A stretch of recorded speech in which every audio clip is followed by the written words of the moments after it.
The temple's main hall had always been a place of perfect symmetry, marble pillars rising toward a vaulted ceiling, natural light streaming through crystalline windows, the ambient hum of thousands of years of Force meditation woven into every stone. Master Yoda had walked these floors for 9 centuries. The Jedi Order had grown within these walls to encompass thousands of knights, Padawans, and initiates. The temple represented order, discipline, enlightenment, and the careful stewardship of the forces will across the galaxy. It represented everything that the universe, when functioning properly, should be. That was before the portal opened. There was no warning. No tremor in the Force, no seismic disturbance, no alert from the temple's extensive sensor array. One moment, the main hall was bathed in afternoon light, a few Padawans practicing their forms near the eastern columns, a handful of knights moving between chambers on various duties. The next moment, reality fractured. The air itself seemed to tear, not physically but dimensionally, a rupture in the fabric of space that bent light into colors that shouldn't exist. The rupture was small at first, no larger than a meditation sphere, but it expanded with the violent inevitability of a dying star collapsing inward.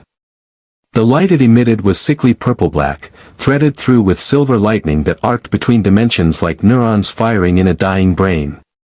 The sound was worse, a frequency that made teeth ache and blood vessels constrict, a scream from reality itself being violated.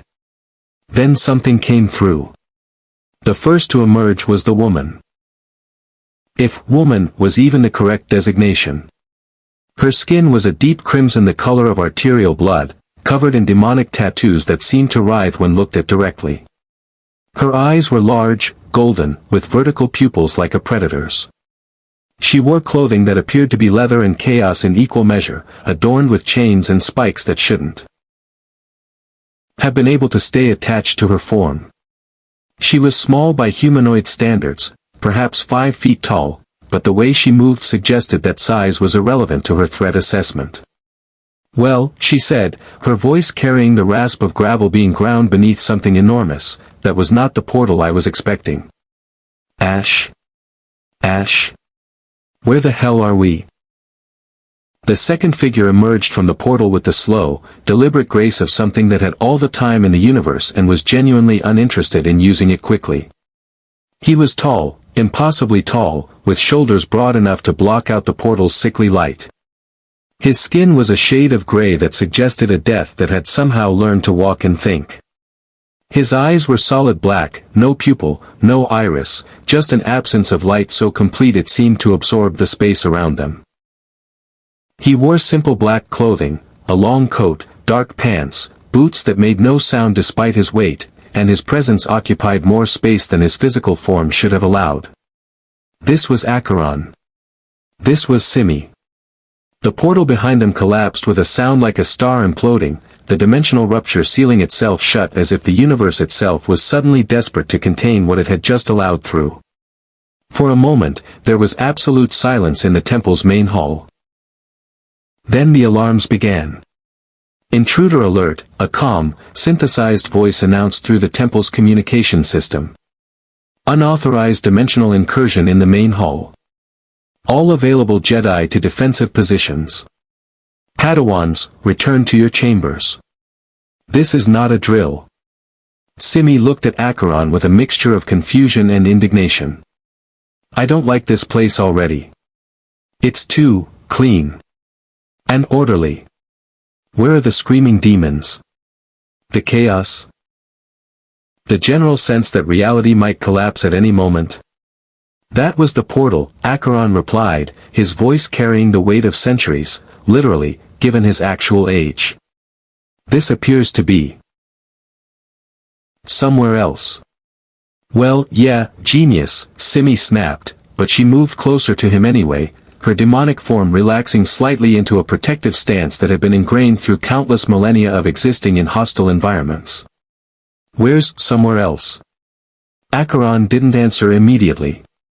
Instead, he extended his senses outward, a telepathic probe that had once been used to communicate across battlefields, through dimensions, into the minds of gods. But something was different here.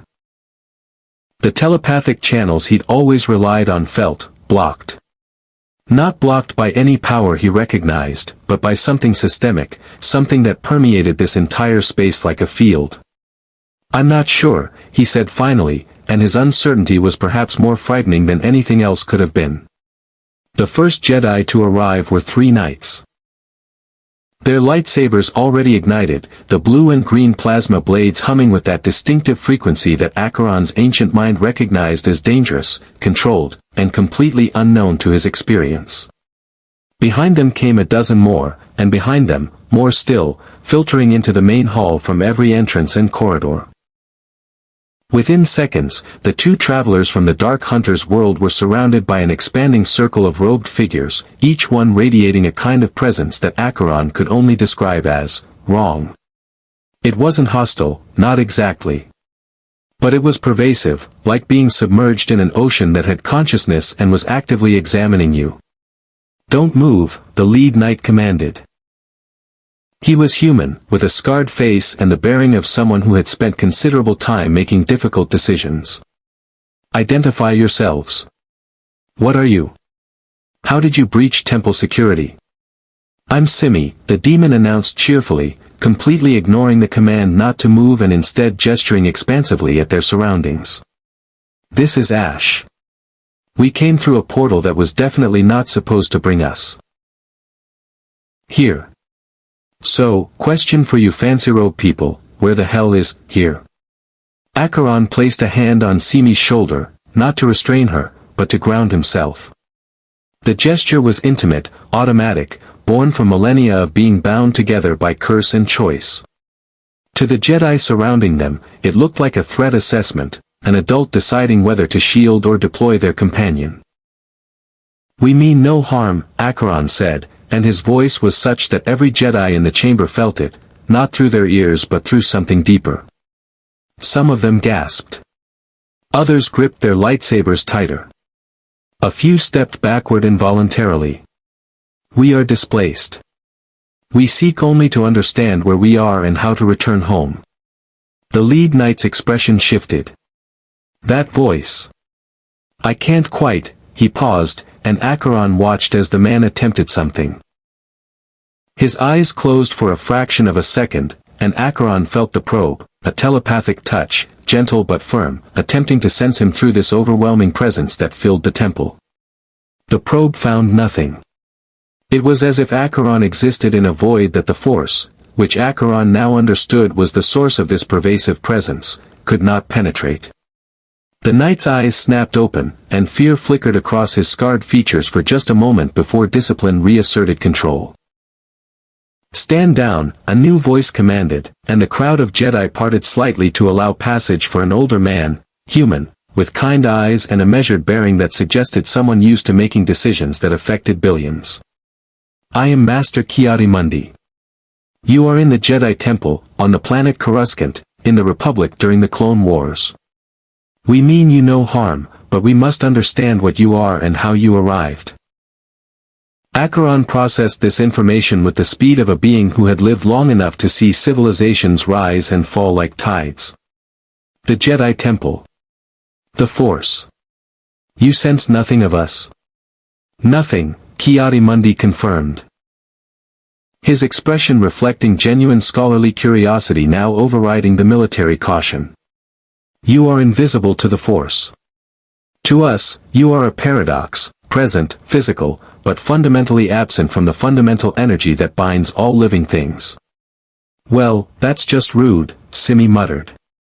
"We're perfectly present. He's 6'5", weighs a ton, has been around since before your people invented whatever this Force thing is. And I'm a demon. I'm definitely present." Behind Acheron, other Jedi were arriving now, more senior figures, some of whom moved with the authority of council members. The hall was becoming crowded with robed figures, each radiating that Force presence that Acheron was beginning to understand was as natural to this world as oxygen or gravity. "We should bring them to the council," a voice suggested, female, with an accent that suggested Outer Rim origins. "Master Yoda will want to analyze this personally." "Agreed," Ki-Adi-Mundi said. He lowered his lightsaber but did not deactivate it. "Will you come willingly? We have no wish to use force, no pun intended, but we will if necessary to ensure temple security." Acheron felt Simi tense beside him. She had existed in hostile environments long enough to know when to fight and when to comply. But compliance went against every instinct she possessed. Her demonic nature was rebellion incarnate, chaos given form, the antithesis of the order that radiated from every surface of this temple. "Ash?" she asked quietly, the question carrying millennia of trust. Acheron looked down at her, at this creature he had been bound to for eons, this demon who had chosen to follow him into hell itself and through countless mortal lifespans. Then he looked back at the circle of Jedi, at the temple architecture, at the way this world pulsed with a presence he didn't understand and couldn't sense.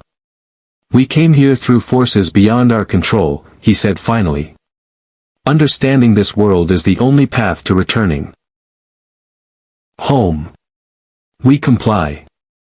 As the Jedi escorted them deeper into the temple, toward chambers neither Acheron nor Simi could have anticipated, the realization began to settle over them both with the weight of a curse newly invoked. They were no longer in the Dark Hunter's world, where Acheron's power was legend and his connection to the spiritual realms was absolute. They were in a universe where a power called the Force was supreme, where gods were not worshipped but philosophized about, and where Acheron's most fundamental nature, his connection to the cursed, the divine, the fundamental forces of existence, was invisible. They were powerful. They were dangerous. They were, by every measure they understood, gods. And in the Jedi Temple, during the Clone Wars, they were completely, impossibly lost. The council chamber was not what Acheron expected, though he was beginning to realize that expectation was a luxury he could no longer afford. The room was circular, with a domed ceiling that seemed to draw light from the planet's multiple suns through some form of architectural technology he didn't recognize. 12 chairs were arranged in a circle, and in each sat a Jedi Master. Figures radiating such concentration of the Force that even Acheron, who could not sense the Force directly, could feel the pressure of their combined presence like standing beneath an avalanche waiting to fall. In the center of the chamber stood a creature that defied immediate categorization. He was small, no more than 2.5 feet tall, with wrinkled green skin, pointed ears, and eyes that seemed to contain the weight of 8 centuries of meditation and wisdom. He wore simple brown robes, and in his hand was a gnarled walking stick that appeared to be less an assistive device and more a focus for power. When his gaze fixed on Acheron, something shifted in the room's atmosphere. "Sense them, you cannot," the creature said, his voice carrying an accent that inverted the normal structure of speech. "Yet present, they are. Explain this, I cannot." This was Yoda, and Acheron understood immediately that this small being was the closest thing this temple had to an authority figure that might match his own understanding of power. "I am Yoda," the creature confirmed, though Acheron had not asked. 900 years, I have served the Force. In all that time, never have I encountered life I could not sense. Explain yourselves, you will." Simi took a step forward, and 3 Jedi Masters simultaneously began to rise from their chairs, their hands moving toward lightsaber hilts. She stopped, tilted her head with an expression of exaggerated innocence, and then smiled, revealing teeth that were perhaps a touch too sharp and a smile that was perhaps a touch too wide. "I'm a demon," she announced. Cheerfully. "Which means I'm from hell, basically, and my entire existence is based on breaking rules and causing chaos. So far, I'm really enjoying this temple, there are so many rules here, and I can feel every single one of them just begging to be broken. But I'm restraining myself because Ash asked me to, and Ash is my favorite person in all of creation, so I'm being good." The temperature in the chamber seemed to drop by several degrees. "A demon," another master repeated, this one a Zabrak with red and black face markings. "From a dimension of fire and torment?" "Not exactly," Acheron said, his voice carrying such weight that several of the masters involuntarily shifted in their seats. "Simi is a demon bound to the world of dark hunters, to what you might call the supernatural realms that exist parallel to mortal existence. I am Acheron. I am bound by a curse that predates your civilization by millennia. We are not of this universe. Yet here you are, Yoda observed. He moved forward with surprising speed despite his age and size, the gnarled stick tapping against the floor in a rhythm that seemed almost hypnotic. Tell me, why I should not fear you. Gods to your own world, you are. In mine, threat you represent. Acheron respected the question. It was direct, logical, and grounded in genuine concern rather than ideology. You should fear us, he said simply. As we fear you. I cannot sense your force. You cannot sense what I am. In such ignorance, fear is rational. One of the masters, a human woman with silver hair and the bearing of someone used to diplomatic negotiations, leaned forward. Then we have mutual vulnerability, she said. I am Master Aegon Kohler. Perhaps we can use that vulnerability as a foundation for understanding rather than conflict. Tell us, how did you arrive here? Acheron recounted the events leading up to the portal's opening. The Dark Hunter's world operated on principles that had nothing to do with science and everything to do with ancient magic, cursed bloodlines, and the intersection of mortal and divine realms. A research team had been attempting to map the boundaries between dimensions, trying to understand how Acheron's curse could occasionally bleed through from one layer of reality to another. Something had gone wrong. The portal had opened, and instead of opening to another layer of the Dark Hunter's world, it had punched through to an entirely different universe. Dimensional travel, another master mused, a Keldor whose mechanical breathing apparatus suggested he came from a planet without a breathable atmosphere. We have theorized such a thing could exist, but we have never achieved it. The energy requirements alone would be astronomical. The portal was not controlled, Acheron explained. It was a catastrophic breach. The energy was not generated, it was unleashed. My curse and Simi's demonic nature exist as forces of chaos and disruption. When they came into contact with whatever energies were being manipulated in that ritual, they amplified the effect. Yoda had stopped moving now, standing directly before Acheron. The small master was barely tall enough to look Acheron in the eye, yet somehow the spatial relationship had reversed.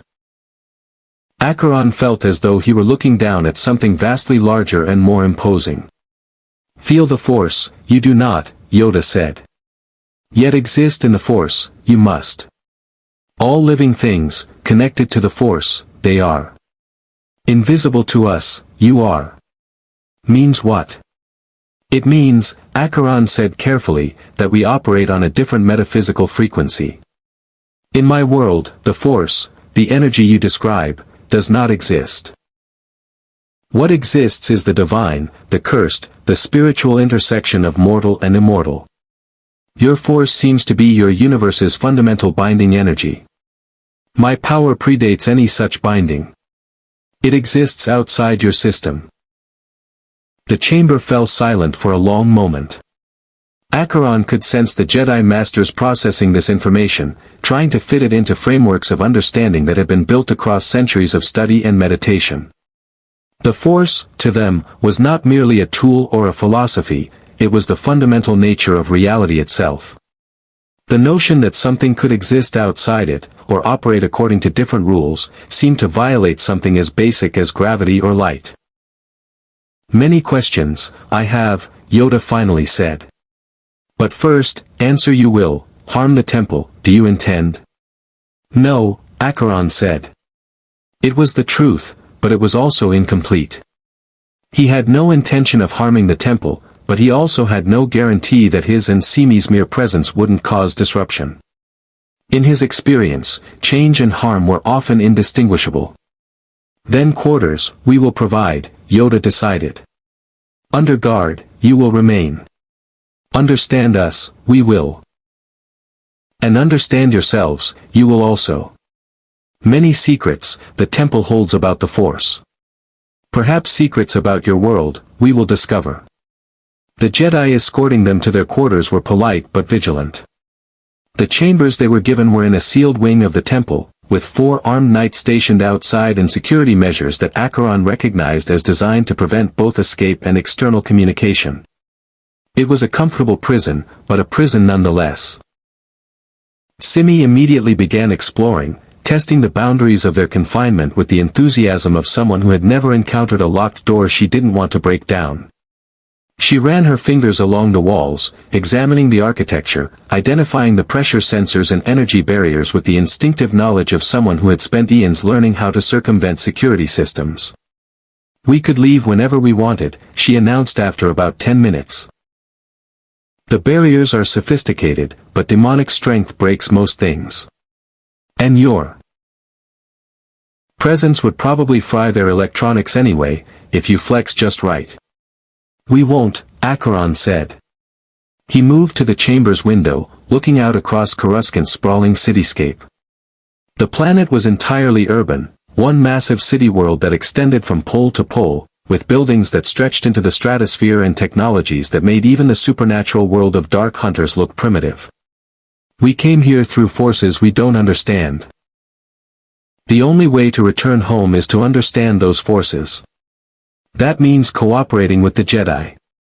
"The Jedi are boring," Simi complained, flopping onto one of the beds, which had the apparently intentional design flaw of being slightly too short for comfortable sleeping. "They meditate. They talk about balance and discipline and not feeling their feelings. Where's the fun in that?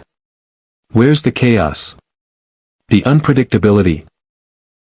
"Balance and discipline," Acheron replied quietly, "are how civilizations survive. Chaos and unpredictability are how they collapse." "Yeah, and which one sounds more interesting?" Simi grinned at him, her demonic features somehow managing to be both terrifying and genuinely endearing. "Come on, Ash. We're literally gods to these people. We could have them rebuild that portal in a week if we wanted." "We could," Acheron agreed. "And we could also create a ripple effect across this dimension that would destabilize their entire civilization. We don't know the rules here. Not knowing the rules means being unable to predict the consequences of our actions."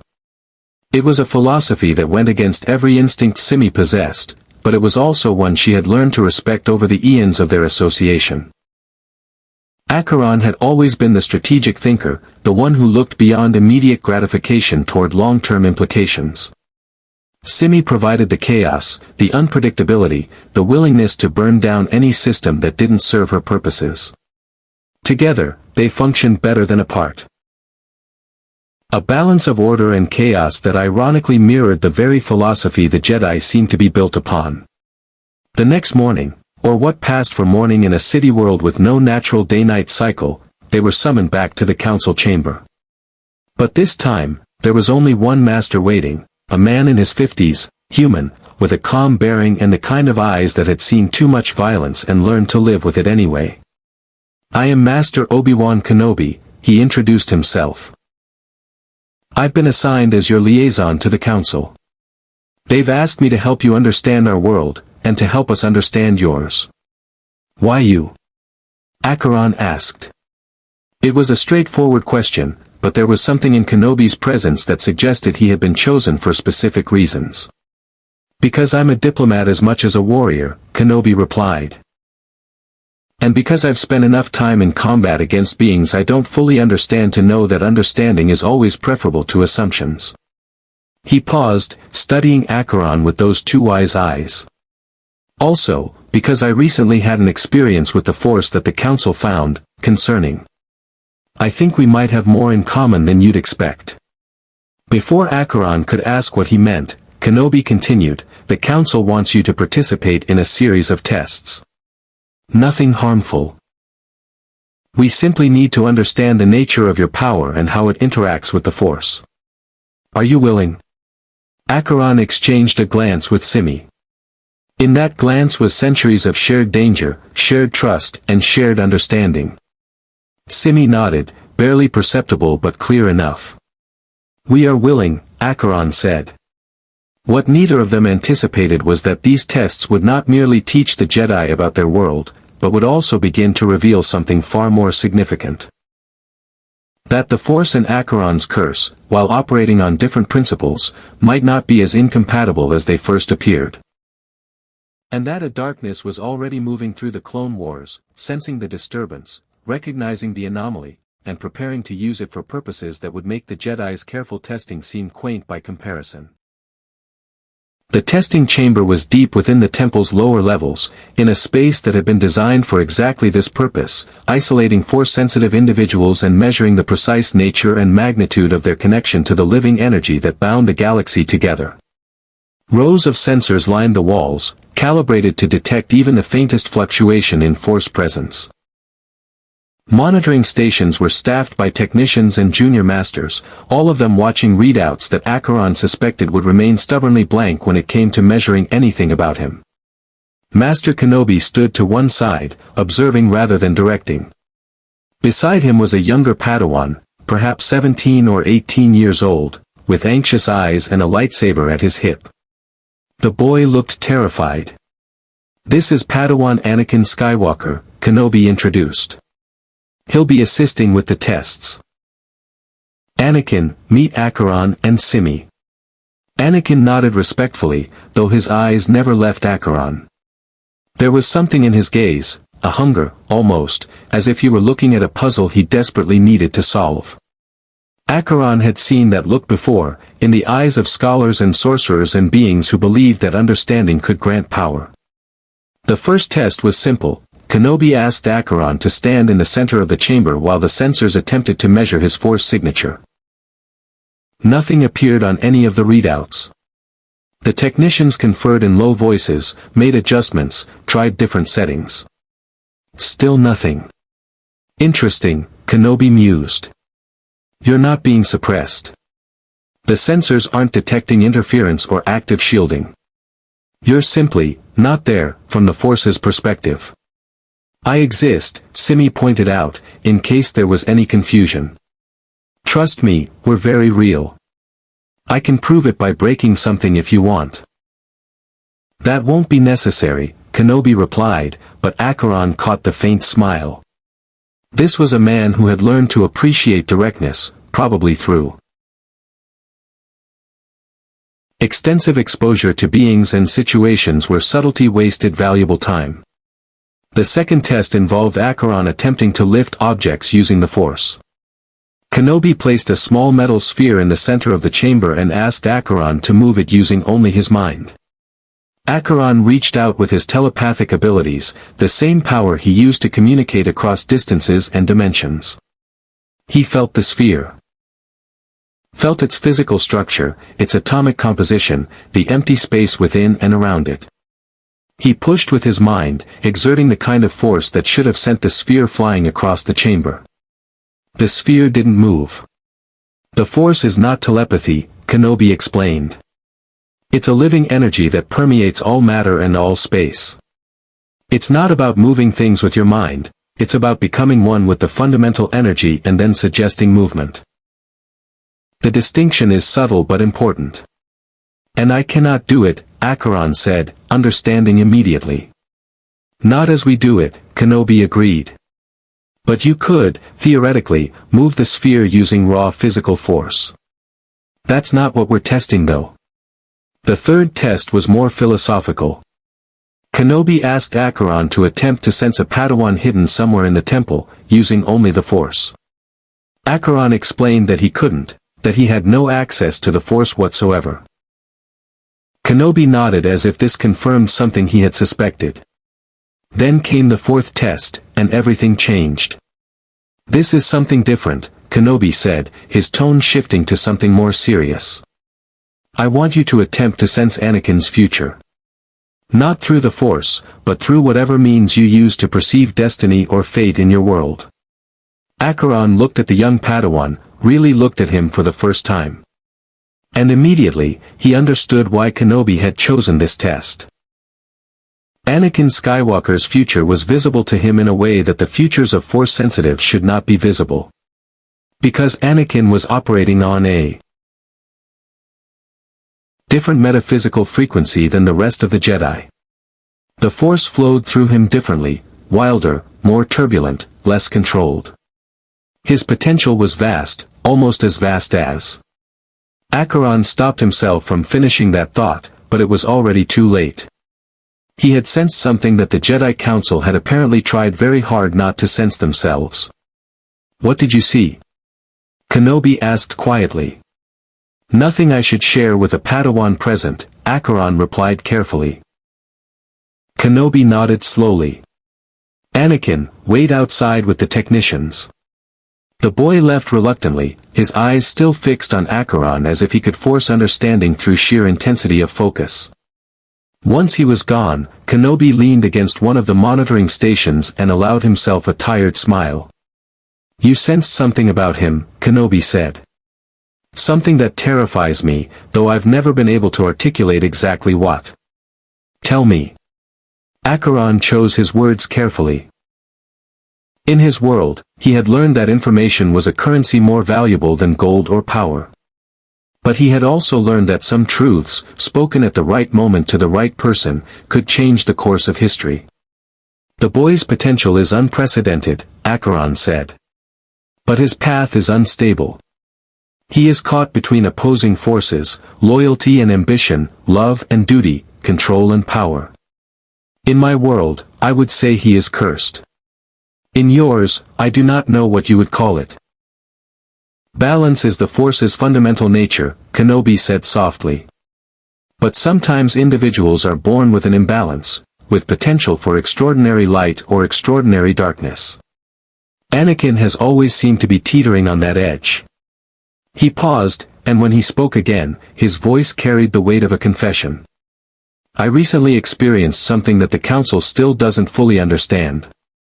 I was tested by a being who claimed to exist outside the Force entirely.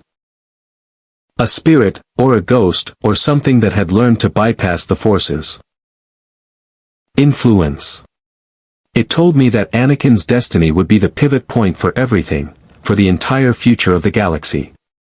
And now," Acheron said, understanding the implication, "you wonder if my presence, an entity that the Force cannot sense or touch, might be connected to that prophecy." "Are you?" Kenobi asked directly. "I don't know," Acheron replied honestly. "But I understand now why the Council is concerned. I exist outside the Force's framework. The rules that govern this dimension don't apply to me.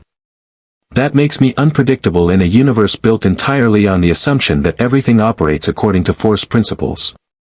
The Council is debating whether to contain you," Kenobi said.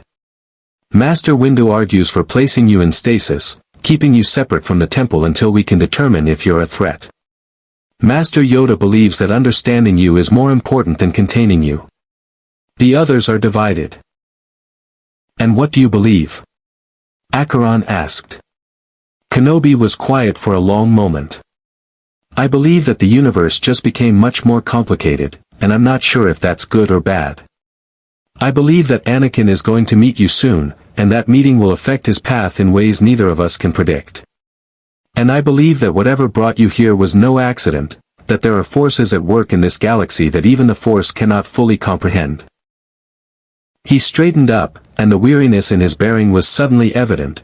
This was a man carrying responsibilities that far exceeded his years. "Come. There's someone else who wants to meet you. Someone who might understand your perspective better than the Council." They left the testing chamber and made their way through the temple's corridors. Simi walked beside Acheron, her demonic form moving with casual grace that made several passing Jedi tense visibly. But they didn't interfere. Kenobi's presence apparently granted some form of authority that superseded normal security protocols. The figure they found waiting in a private meditation chamber was a Jedi Master, but one whose bearing suggested a different relationship with the Force than the Council seemed to possess. She was human, dark-skinned, with her hair braided in elaborate patterns and her robes adorned with decorations that suggested a culture and history separate from the core worlds. "I am Master Aegon Kohler," she said, standing to greet them. "I have been studying the reports of your arrival. I wanted to meet you personally because I have spent much of my life studying the edges of Force knowledge, the boundaries between what we understand and what lies beyond our perception. You sense something in us, Acheron observed. I sense an absence, Kohler replied. Which is, paradoxically, a kind of presence in itself. In my studies, I have found references to a concept that the ancient Jedi called the void, a state of being that existed outside Force sensitivity. Most modern Jedi believe it to be metaphorical, a meditation technique rather than a literal possibility. But I have always wondered if it might be real. It is real, Acheron said. And I am what you see when you look at it. Kohler smiled. Then we have much to discuss. But not here, not surrounded by sensors and council surveillance. The temple is no longer a safe place for us to speak freely. There are complications occurring in the broader war that the council is only beginning to understand. What kind of complications? Kenobi asked, his diplomatic training apparently kicking in to recognize when a conversation was heading in a direction that would require careful navigation. The kind that involves separatist intelligence, Kohler replied. Word has spread beyond the temple about our anomalous guests. The Confederacy of Independent Systems is very interested in entities that exist outside Force detection. Dooku, in particular, has sent inquiries to his spies about what landed in the temple's main hall. They'll want to capture us, Simi said matter-of-factly. Or kill us. Probably both, depending on how pragmatic they're being about it. Almost certainly, Kohler agreed. Which is why I suggest we prepare for an attempt. And which is why I think Acheron and Simi might be far more valuable as allies than as prisoners. Kenobi and Acheron exchanged a glance. The Jedi Knight understood immediately what was being proposed. A fracture in the Council's unified approach, a faction forming that would treat the newcomers differently than the majority intended. In the depths of the temple, in the council chamber that Acheron had been brought to only hours before, Yoda sat in meditation. His eyes were closed, but his awareness extended across the temple, across the planet, across the entire war effort. And in that awareness, something new was beginning to form. A disturbance. Not a tremor in the Force, but an echo of something that the Force could not quite touch. It was like trying to see a shadow in the darkness, the presence was evident only in its absence. Yoda's ancient eyes opened, and he communicated silently across the Council's internal Force network, calling for an immediate meeting. Because he had just realized something that the other Masters were only beginning to suspect. The arrival of Acheron and Simi was not the beginning of a new chapter in the Clone Wars. It was the triggering of an event that had been set in motion long ago, by forces that operated on a scale that made the conflict between the Republic and the Separatists look like children squabbling over toys. And the real players in this game were only just now beginning to move. The attack came 3 days after Acheron and Simi's arrival at the temple, and it came from a direction that none of the Jedi had anticipated. It wasn't a separatist assault. It wasn't an external threat materializing on Coruscant's skyline. It was something far more subtle and far more dangerous, a cascade of coordinated strikes against the temple's security systems, originating from within the temple itself. Acheron felt it first, not through the Force but through the ancient senses that had kept him alive for thousands of years. Something in the temple's structure had shifted, had become hostile. Alarms began to sound, but they sounded wrong, overlapping, contradictory, designed to create chaos rather than coordinate response. Simi was at the window of their quarters when the first explosion rocked the lower levels. She didn't hesitate. She simply threw herself through the transparisteel, demonic form shifting mid-fall to land safely on a lower platform, and then she was moving toward the chaos with the enthusiasm of someone who had finally found something interesting about this orderly, boring temple. Simi, wait. Acheron called, but she was already gone. He moved to follow, but the door to their quarters slammed shut, and energy barriers flickered into place. Not the measured restraint of before, but something far more aggressive. Someone had activated full containment protocols. Which meant someone inside the temple had decided that Acheron and Simi were threats that needed to be neutralized immediately. Acheron assessed the barrier structure. It was sophisticated, designed to contain Force users by disrupting the fundamental energy flow. But Acheron didn't operate on Force principles.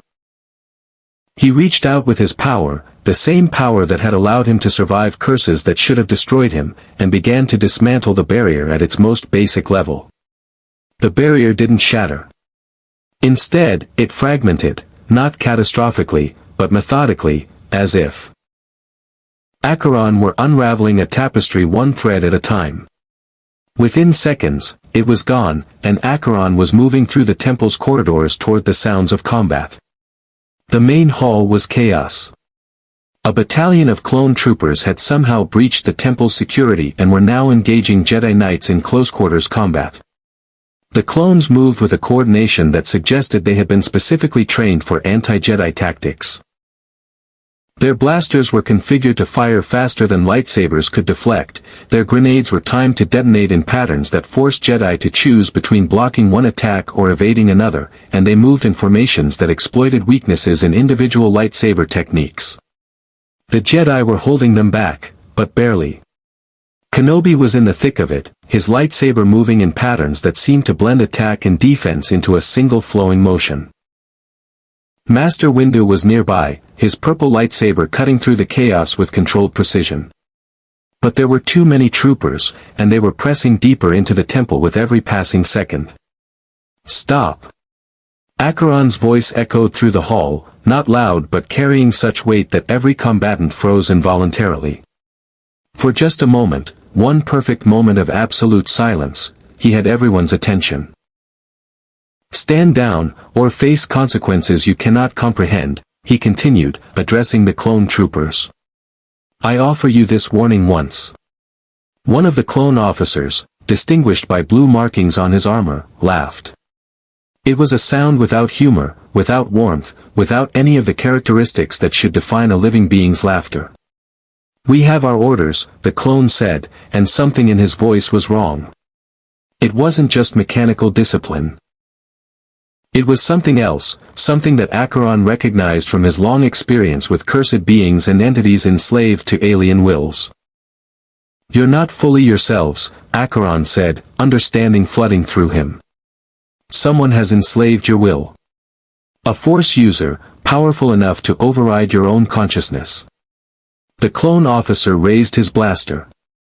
Doesn't matter. We still have our orders. Acheron moved. He didn't move fast, there was no need.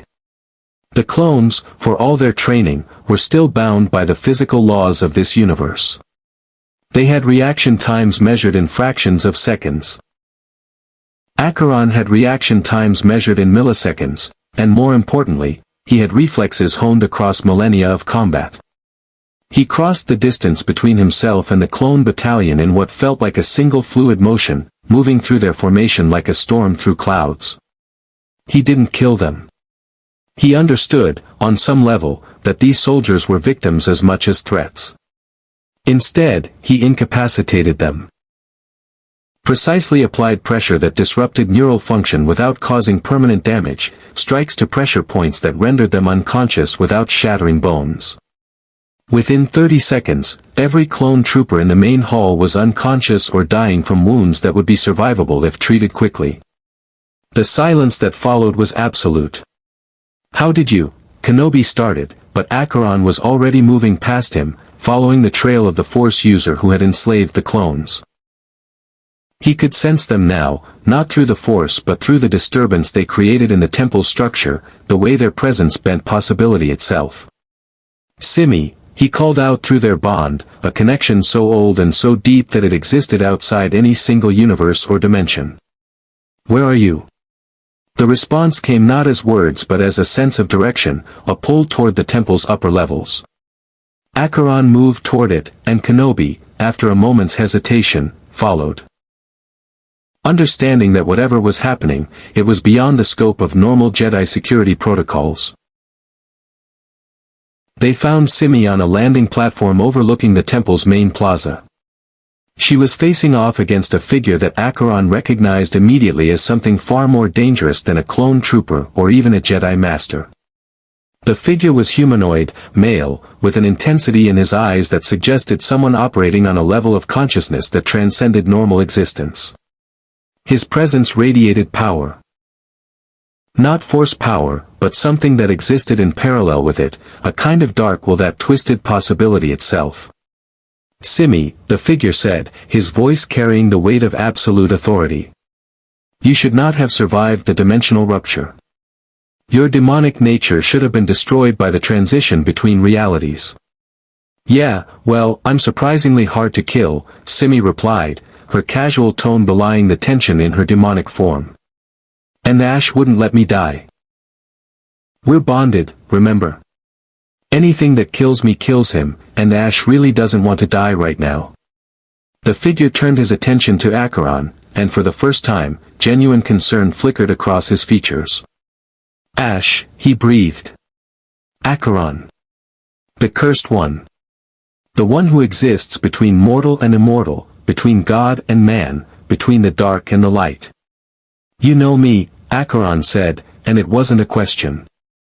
I know of you, the figure replied. I am Darth Sidious, the Dark Lord of the Sith. And you, my friend, are a complication that I did not anticipate, but one that I may be able to use. Kenobi's entire body went rigid. The Sith Lord, he whispered. The master that Anakin sensed. There are no Sith, Sidious said, his attention now divided between Acheron and the Jedi Knight. There is only the Force, and those who understand how to use it fully.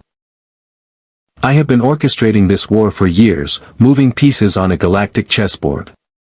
The Jedi thought themselves secure in their temple, protected by the Force and their precious order. But I needed a variable, something that the Force could not account for, something that would disrupt their perfect equilibrium. And now you have us, Acheron said, understanding the implication. Now I have you, Sidious confirmed. The question is what I will do with you. The clone troopers were merely a test, to gauge your reactions, to see how you would respond to a direct threat. Your response was enlightening. He's going to run, Simi said suddenly. Look at his stance. He's preparing to retreat. That means he's not as confident as he's pretending. Sidious smiled, and there was something genuinely amused in the expression. The demon is perceptive. Yes, I will retreat. This confrontation was never meant to be decisive. It was meant to introduce myself, to make you aware of my existence, and to ensure that you understand that in this galaxy, there are forces beyond your comprehension. There are always forces beyond comprehension, Acheron replied. I have existed long enough to accept that as a fundamental truth of existence. Have you? Sidious asked, and then he was moving, not physically, but through some means that Acheron recognized as dangerous. A kind of transportation that bent space and possibility itself, moving him from the landing platform to a small vessel that Acheron hadn't noticed hovering beyond the temple's perimeter. Before any of them could react, the vessel was rising into Coruscant's congested airspace, disappearing into the city world's endless atmosphere. For a moment, no one spoke. Then Kenobi slowly lowered his lightsaber and turned to Acheron with an expression of controlled horror. That was the Sith Lord, he said quietly. The enemy that the Council has suspected exists but has never been able to locate. He was here. He was here in the temple, and he came specifically to meet you. Playing. Worse, Kenobi replied. You became wild cards. Pieces that cannot be predicted, cannot be controlled, and cannot be anticipated by either side of this war. In the temple's council chamber, Yoda sat in deepest meditation, and his awareness extended across the entire planet, across the entire war effort, trying to comprehend what had just occurred. A Sith Lord. A Force user so powerful that he could appear in the temple itself and vanish just as easily. An entity that the Council had suspected but never confirmed. And now, bound to that Sith Lord's machinations, two beings from another dimension entirely, beings that the Force could not sense, could not predict, could not control. Yoda opened his ancient eyes and made a decision that would alter the course of the entire Clone Wars. The Council would no longer treat Acheron and Simi as prisoners or even as cautious allies. They would treat them as essential variables in a game that had just escalated beyond anyone's ability to comprehend. And more importantly, Yoda would ensure that Master Kenobi began training them in the ways of the Jedi, not to make them Jedi, but to make them understand the Force well enough to operate effectively within its framework. Because if Sidious was already moving pieces into position, then the Jedi Order had no choice but to respond with the only pieces they had available. The ones that existed outside the game entirely. The Clone Wars, which everyone had believed was about conquest and ideology, was about to become something far more cosmic and far more dangerous. It was about to become a war between different types of power, between different understandings of reality, between the Force and the forces that existed beyond it. And in the center of that storm stood Acheron and Simi, trying to understand a galaxy that made less sense with each passing moment. Dominate it, to bend it to their will. But the Force cannot be dominated without consequences. Every act of dominance creates a debt, a kind of metaphysical weight that accumulates until it becomes unbearable. And this Sidious, Acheron said, operates according to Sith principles. Almost certainly, Kenobi confirmed. The way he moved, the way he spoke, the certainty in his voice, all of it matches the Sith philosophy. The Sith believe in absolute power, in the elimination of weakness, in the hierarchy of strength determining one's place in existence. Acheron considered this. In his own experience, strength was indeed often a determining factor in survival. But he had also learned that strength without wisdom was merely delayed failure. The strong were often the first to fall because they underestimated the weak. He came to the temple to test me, Acheron said. To measure what I was capable of, how I would respond to direct threat. He learned that I can incapacitate threats quickly, efficiently, and without excessive damage. But he also learned that I am bound, that my connection to Simi is not merely emotional but metaphysically fundamental. Which makes you predictable in one way, Kenobi observed, while remaining completely unpredictable in others. Sidious will try to exploit that contradiction. The second phase of training began in the afternoon, and it involved something far more alien to Acheron's nature, meditation. Simi was already resistant to the concept when Master Agen Kohler introduced it. Sit still for an hour and think about nothing, she had said, her voice dripping with disdain. That sounds like the worst possible use of time. I could be breaking things. I could be exploring. I could be doing literally anything else. But Kohler had simply smiled with the serene patience of someone who had dealt with resistant students for decades and invited Simi to attempt it anyway. To everyone's surprise, including Simi's, she had managed almost 45 minutes before her demonic nature asserted itself and she had to physically move. Acheron's meditation was different. His curse had taught him how to quiet his mind, how to exist in states of profound stillness, how to access the deepest layers of his own consciousness. What he discovered, when he attempted to apply Jedi meditation techniques, was that the meditative state could be used to sense his own power, not the Force, but the way his power interacted with the world around him. He could sense the absence of the Force within himself, a kind of void that was almost visible when he looked inward. But he could also sense the boundaries where that void met the Force-saturated world of the Star Wars galaxy. It was like existing at the boundary of an ocean, feeling the waves but unable to fully enter the water. Interesting, Kohler observed, when Acheron emerged from meditation and described what he had experienced. You're developing sensitivity to the Force without actually connecting to it. You're becoming aware of it, even as it remains unaware of you. Is that useful? Acheron asked. Potentially, Kohler replied. It means you might be able to predict Force user behavior based on subtle environmental cues rather than direct perception. You won't have the immediate awareness that a Jedi would have, but you might develop a different kind of insight. 5 days after Sidious's appearance, the Council called an extraordinary session. Acheron and Simi were brought into the chamber where all 12 masters waited, their presence creating that overwhelming pressure of concentrated force sensitivity that had become familiar, if not comfortable, since their arrival. Yoda stood at the center, and his ancient eyes fixed on Acheron with an intensity that suggested he had reached a decision of significant magnitude. "Speak plainly, we will," Yoda began. "Threat to the temple, you are not. Threat to the Republic, you might be. Threat to the Sith and their plans, you could be. Question remains, what will you choose?" "Choose?" Acheron repeated. "The war continues," Master Windu explained. His voice carried the weight of command. This was someone used to making decisions that affected millions of lives. "The Separatists are pushing deeper into Republic space. The clone army is being deployed in increasing numbers. Casualties mount daily. The Sith Lord orchestrates events from the shadows, moving toward some objective that we cannot yet comprehend." "And you wish us to aid you," Acheron said, understanding the implication. "Not wishes," Yoda corrected. "Asks, we do. Free choice, you have.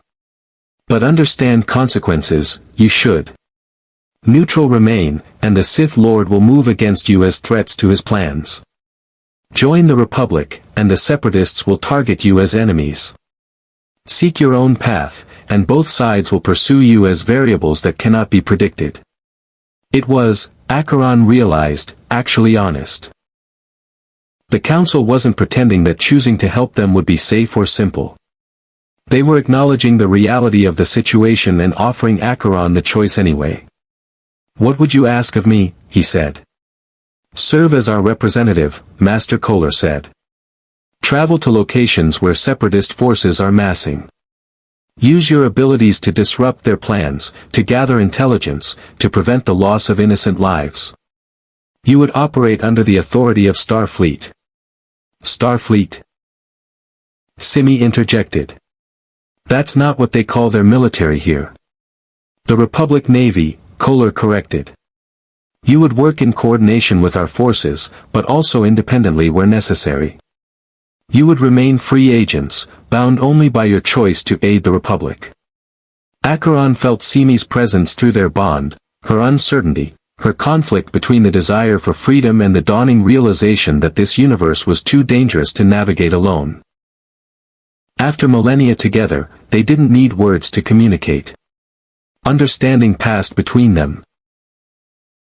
Like telepathy. "We will serve," Acheron said finally. "But on conditions of our own." Master Windu's eyes narrowed slightly. This was someone accustomed to dictating terms, not negotiating them. "What conditions?" "First," Acheron began, "we maintain the right to refuse orders that violate what we consider fundamental principles. Your war is not our war. We are not bound by the Republic's ideology." "Agreed," Yoda said immediately, before Windu could object. "Second," Acheron continued, "we will not be separated. If you deploy me to one location, Simi accompanies me. Our bond cannot be severed without catastrophic consequences for both of us." "Acceptable," Kohler said. "Third," Acheron concluded, "we will be given access to all information regarding Sidious and his plans. If we are to navigate this conflict, we need to understand the true scope of what we're facing." This condition created a longer pause. The council members exchanged glances, and Acheron could sense the internal debate occurring through what he was beginning to understand were subtle force-based communications. Finally, Yoda nodded. "Know what we know, you will," the ancient master said. "Trust, we ask of you. Trust in the Force, in the Jedi Order, and in the Republic's righteous cause." "I cannot trust in the Force," Acheron replied honestly. "It remains invisible to me, incomprehensible. But I can trust in individual people. I can trust in Kenobi's honor and Kohler's wisdom. And I can trust in the principle that fighting to preserve innocent lives is preferable to allowing them to perish." Within hours, Acheron and Simi were being outfitted for deployment. Kenobi brought them to the temple's armory, where weapons and equipment designed for the clone army were being adapted to their needs. Acheron selected a vibroblade. A weapon that operated through pure physics rather than force technology, and thus something he could use with full effectiveness. Simi, for her part, simply smiled at the weapons available and declined to take anything other than what she already carried. Her demonic form was weapon enough. "You're making a mistake," Kenobi said quietly, as they prepared to board the transport that would take them to the first deployment location. "Probably," Acheron agreed. "But the alternative is to abandon millions of beings to whatever Sidious is planning. I have lived long enough to learn that inaction often has worse consequences than action." The transport lifted off from the temple's landing platform, and Coruscant fell away below them. Ahead lay a system called Geonosis, where separatist forces were massing for what intelligence suggested would be a major offensive against Republic positions. As the ship jumped to hyperspace, Acheron felt something shift in the universe around him. It was subtle, barely perceptible, but it was real. The presence of the Force seemed to intensify, or perhaps it was simply that he was becoming more attuned to sensing it despite his inability to connect to it directly. Simi stood at the viewport, watching the hyperspace vortex with an expression of genuine wonder. "We're not going home," she said quietly. "We're not going back to the Dark Hunter's world." "Not yet," Acheron agreed. "But perhaps we will someday. Or perhaps we will find that this universe is not as alien as it first appeared." "Either way," Simi said, and there was something almost peaceful in her tone, "we're together. That's what matters." Unknown to either of them, the Force was reacting to their presence in ways that had never occurred before. Yoda, meditating in the temple, sensed something shifting in the fundamental fabric of the universe. Sidious, wherever he was concealing himself, felt the ripple of their departure and smiled with the satisfaction of someone watching a long-planned strategy begin to unfold. And in the depths of the Separatist military command, a clone officer received orders to ensure that if Acheron and Simi arrived at Geonosis, they would be met with overwhelming force. The Clone Wars, which had been fought along military and ideological lines, was about to enter a new phase. And Acheron and Simi, caught between the Force and the forces that lay beyond it, would be the pivot point around which everything turned. Geonosis was a desert world of red rock and endless dunes, a planet that had been transformed into a fortress by the Separatist military machine. The Jedi intelligence briefing had indicated that Count Dooku was personally overseeing the construction of a droid army numbering in the millions, a force designed to overwhelm Republic defenses through sheer numerical superiority. But what the briefing hadn't fully conveyed was the scale of the operation. Massive factories carved into canyon walls, assembly lines stretching for kilometers, defensive batteries positioned on every elevated surface. The transport carrying Acheron and Simi couldn't land in the main settlements, the anti-aircraft defenses were too dense. Instead, they were dropped in a remote canyon system 20 kilometers from the nearest Separatist position, equipped with communication devices calibrated to Republic frequencies and given a single objective: gather intelligence on Separatist troop movements and disrupt supply lines where possible. "This is ridiculous," Simi announced, standing atop a boulder and surveying the endless desert stretching in all directions. "We're two beings that could level armies, and they're sending us on a spy mission. We should just walk into the main facility and start destroying things." "We could," Acheron acknowledged. "But the point of this deployment is to learn how the Separatists operate, not to announce our presence to them.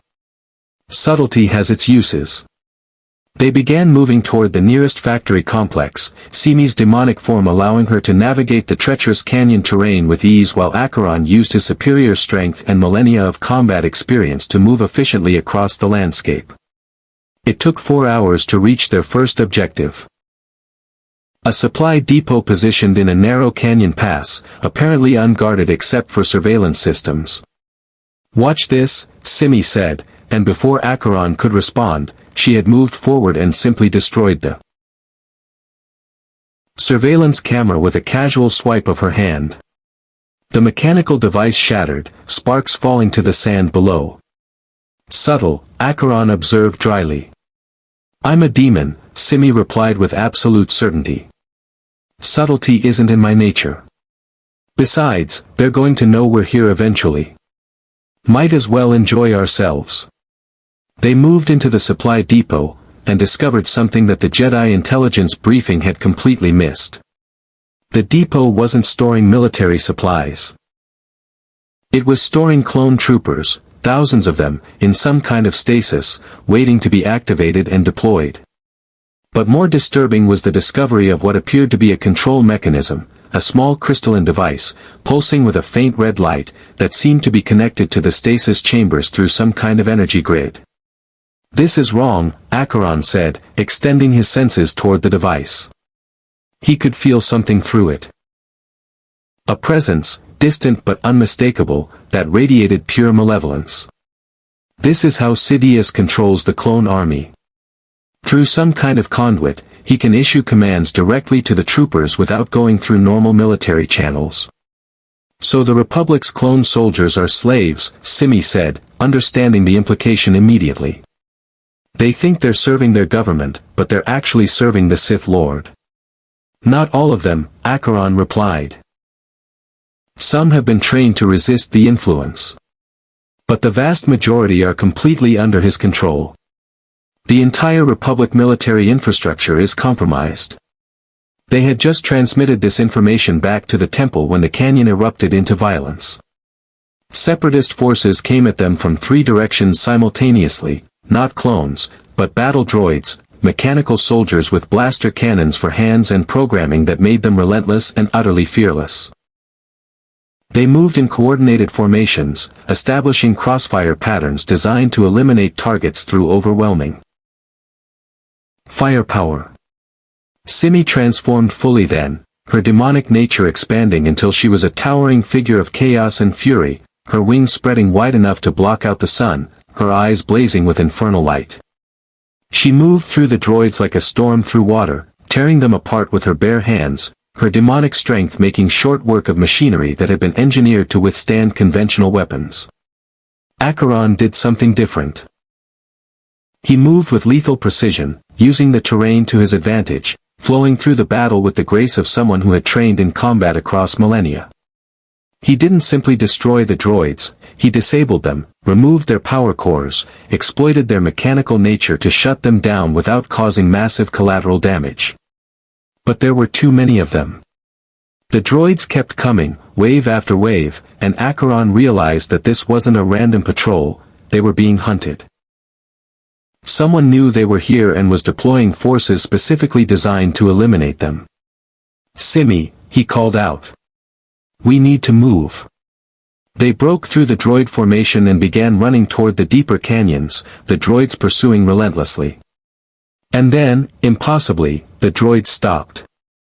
An energy barrier had risen across the canyon, blocking the droids from advancing further. Behind the barrier, visible through the shimmering distortion, was a figure in a flowing cape and robes. A human man with pale skin and an aura of absolute authority. Count Dooku, Acheron recognized the figure from the briefing materials. Precisely, Dooku called out, his voice carrying across the barrier with perfect clarity. I have been expecting you, Acheron. Sidious informed me that you might prove troublesome, and he was correct. Those droids would have occupied your attention long enough for us to establish a proper ambush. You're taking orders from Sidious, Simi realized, her demonic form still expanded but beginning to settle as she recognized the shift in the threat assessment. I am collaborating with him, Dooku corrected. The Separatist movement and the Sith have complementary goals. By destroying the Republic from without while Sidious manipulates it from within, we will create the conditions for a new galactic order, one based on power and proper hierarchy rather than the chaotic democracy the Jedi pretend to serve. And the billions who will die in that transition? Acheron asked. Are acceptable losses, Dooku replied with absolute sincerity. History is written by those strong enough to shape it. The weak are merely stepping stones on the path to glory. Acheron understood then, with the clarity that came from centuries of observing different philosophies and power structures, that Dooku was not genuinely evil, he was simply immoral. He had adopted a worldview that allowed him to justify any action as long as it served his purposes. It was a dangerous perspective precisely because it was internally consistent and impossible to argue against using logic alone. I offer you a choice, Dooku continued. You exist outside the Force. You are not bound by Jedi doctrine or Republic loyalty. Join us. Use your power to accelerate the Separatist victory. In exchange, we will grant you governance of entire star systems, more power than any other being in this galaxy could hope to achieve. No, Acheron said simply. No. Dooku seemed genuinely taken aback. You refuse power, security, and the opportunity to shape galactic civilization?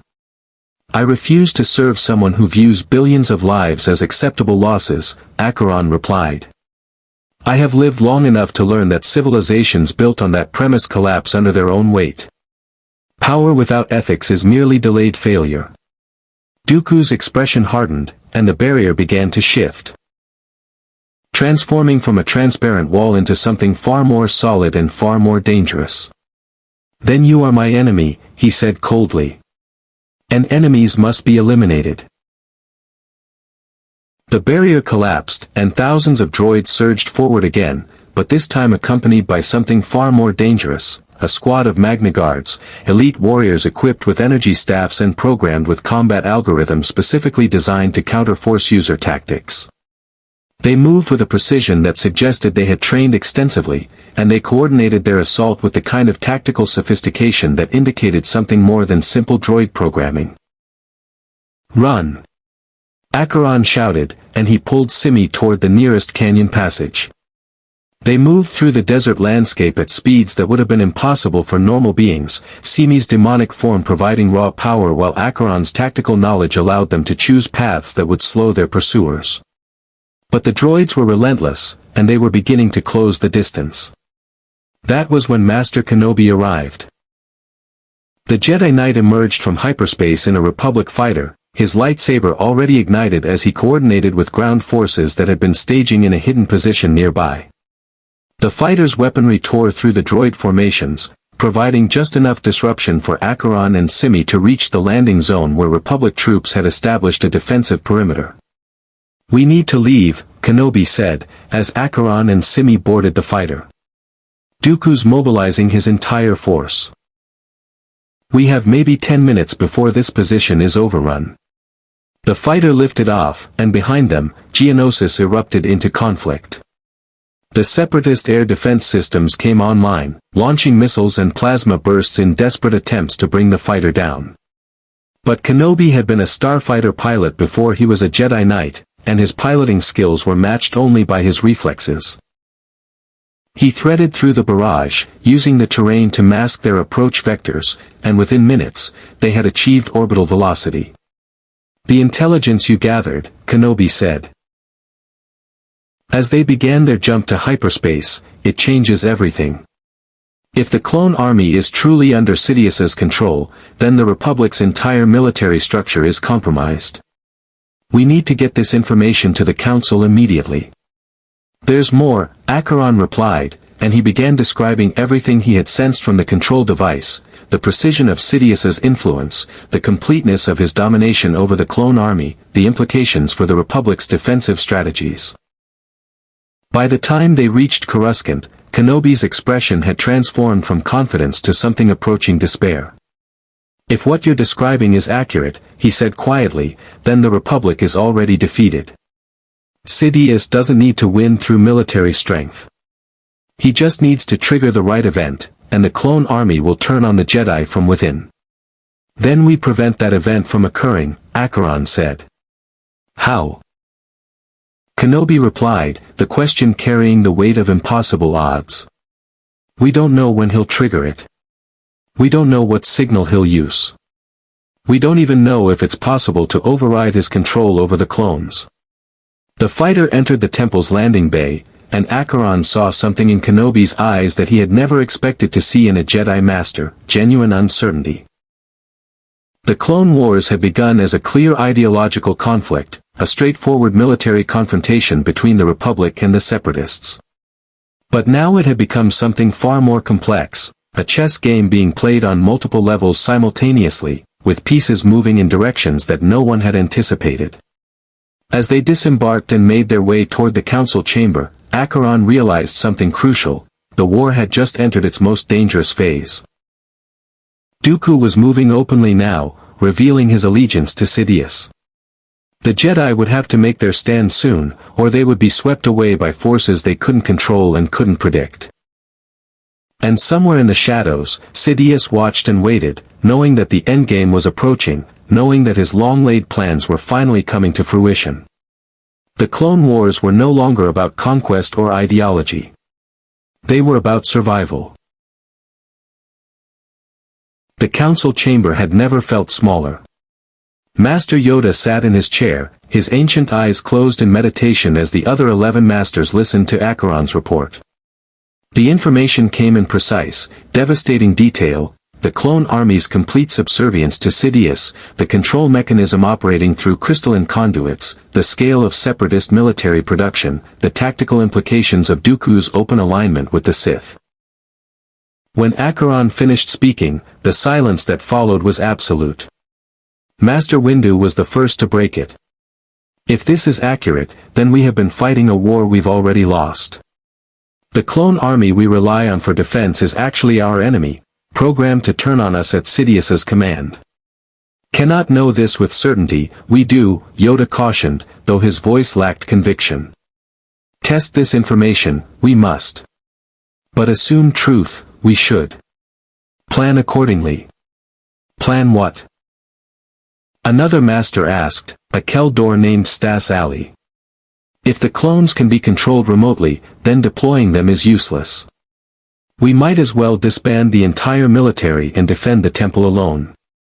Which is exactly what Sidious wants, Master Kohler observed.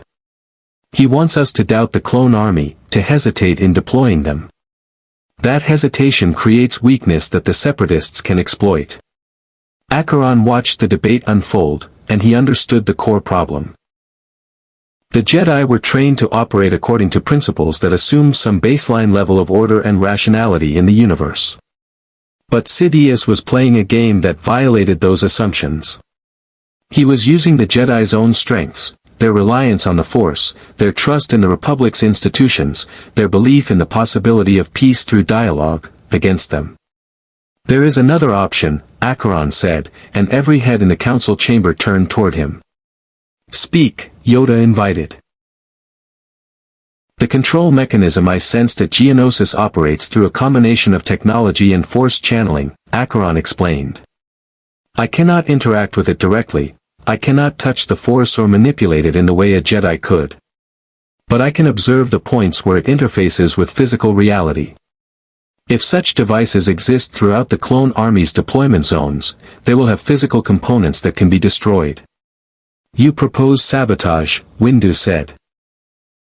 I propose rendering the control mechanism inoperable, Acheron replied. Once the clones are freed from Sidious's influence, they become soldiers again rather than enslaved weapons. It gives the Republic a chance to fight on equal terms with the Separatists. And it exposes us to Sidious before we are prepared to confront him, Master Kohler pointed out. Once we begin destroying these control mechanisms, he will know that we understand his strategy. He will accelerate his timeline. Then we accelerate ours, Acheron said simply. The debate continued for hours. Some masters argued for immediate action, others for cautious investigation, still others for diplomatic outreach to Dooku in hopes of convincing him to break with Sidious. But underneath all the discussion was a growing acceptance of a fundamental truth: the war was approaching its climax, and the outcome would be determined not by military might but by whoever could adapt fastest to the enemy's strategies. Finally, Yoda stood. His ancient body moved with surprising power, and his presence seemed to fill the entire chamber with a kind of concentrated will that made even the other masters straighten in their chairs. Decide, we have, he announced. Send teams, we will. Destroy the control mechanisms, they must. Risk exposure, we will. Better to fight openly than to wait while enemy prepares our destruction. He turned to Acheron directly. Lead these teams, you will. Choose which masters accompany you. Coordinate the simultaneous strikes, you will. Success means survival for the Republic. Failure means the end of the Jedi Order. It was a vote of absolute confidence, and it was also an acknowledgement that the Jedi Council had essentially handed over strategic command of the Clone Wars to an entity they had known for less than 2 weeks. Over the next 3 days, Acheron worked with Master Kohler to identify potential control mechanism locations across the galaxy. The intelligence came from multiple sources. Clone trooper testimonies, separatist communication intercepts, and most importantly, the Force-sensitive perceptions of multiple Jedi Masters who had begun searching for the subtle ripples in the Force that indicated the presence of Sidious's control grid. A pattern emerged.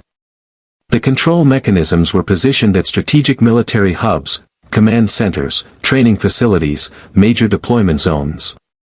Destroying them would require coordinated strikes across a dozen star systems simultaneously. It would be the largest offensive operation the Republic had mounted since the Clone Wars began. This will work, Simi said, studying the tactical displays with an intensity that Acheron had rarely seen from her. Despite her reputation for chaos, she had an instinctive grasp of strategy, probably born from millennia of surviving in hostile environments. If you hit all the targets at the same time, they won't have time to reinforce any single location. The Separatists will be too busy trying to stabilize their position to mount an effective counteroffensive. Assuming we can coordinate the strikes precisely enough, Master Kohler added. Time will be crucial.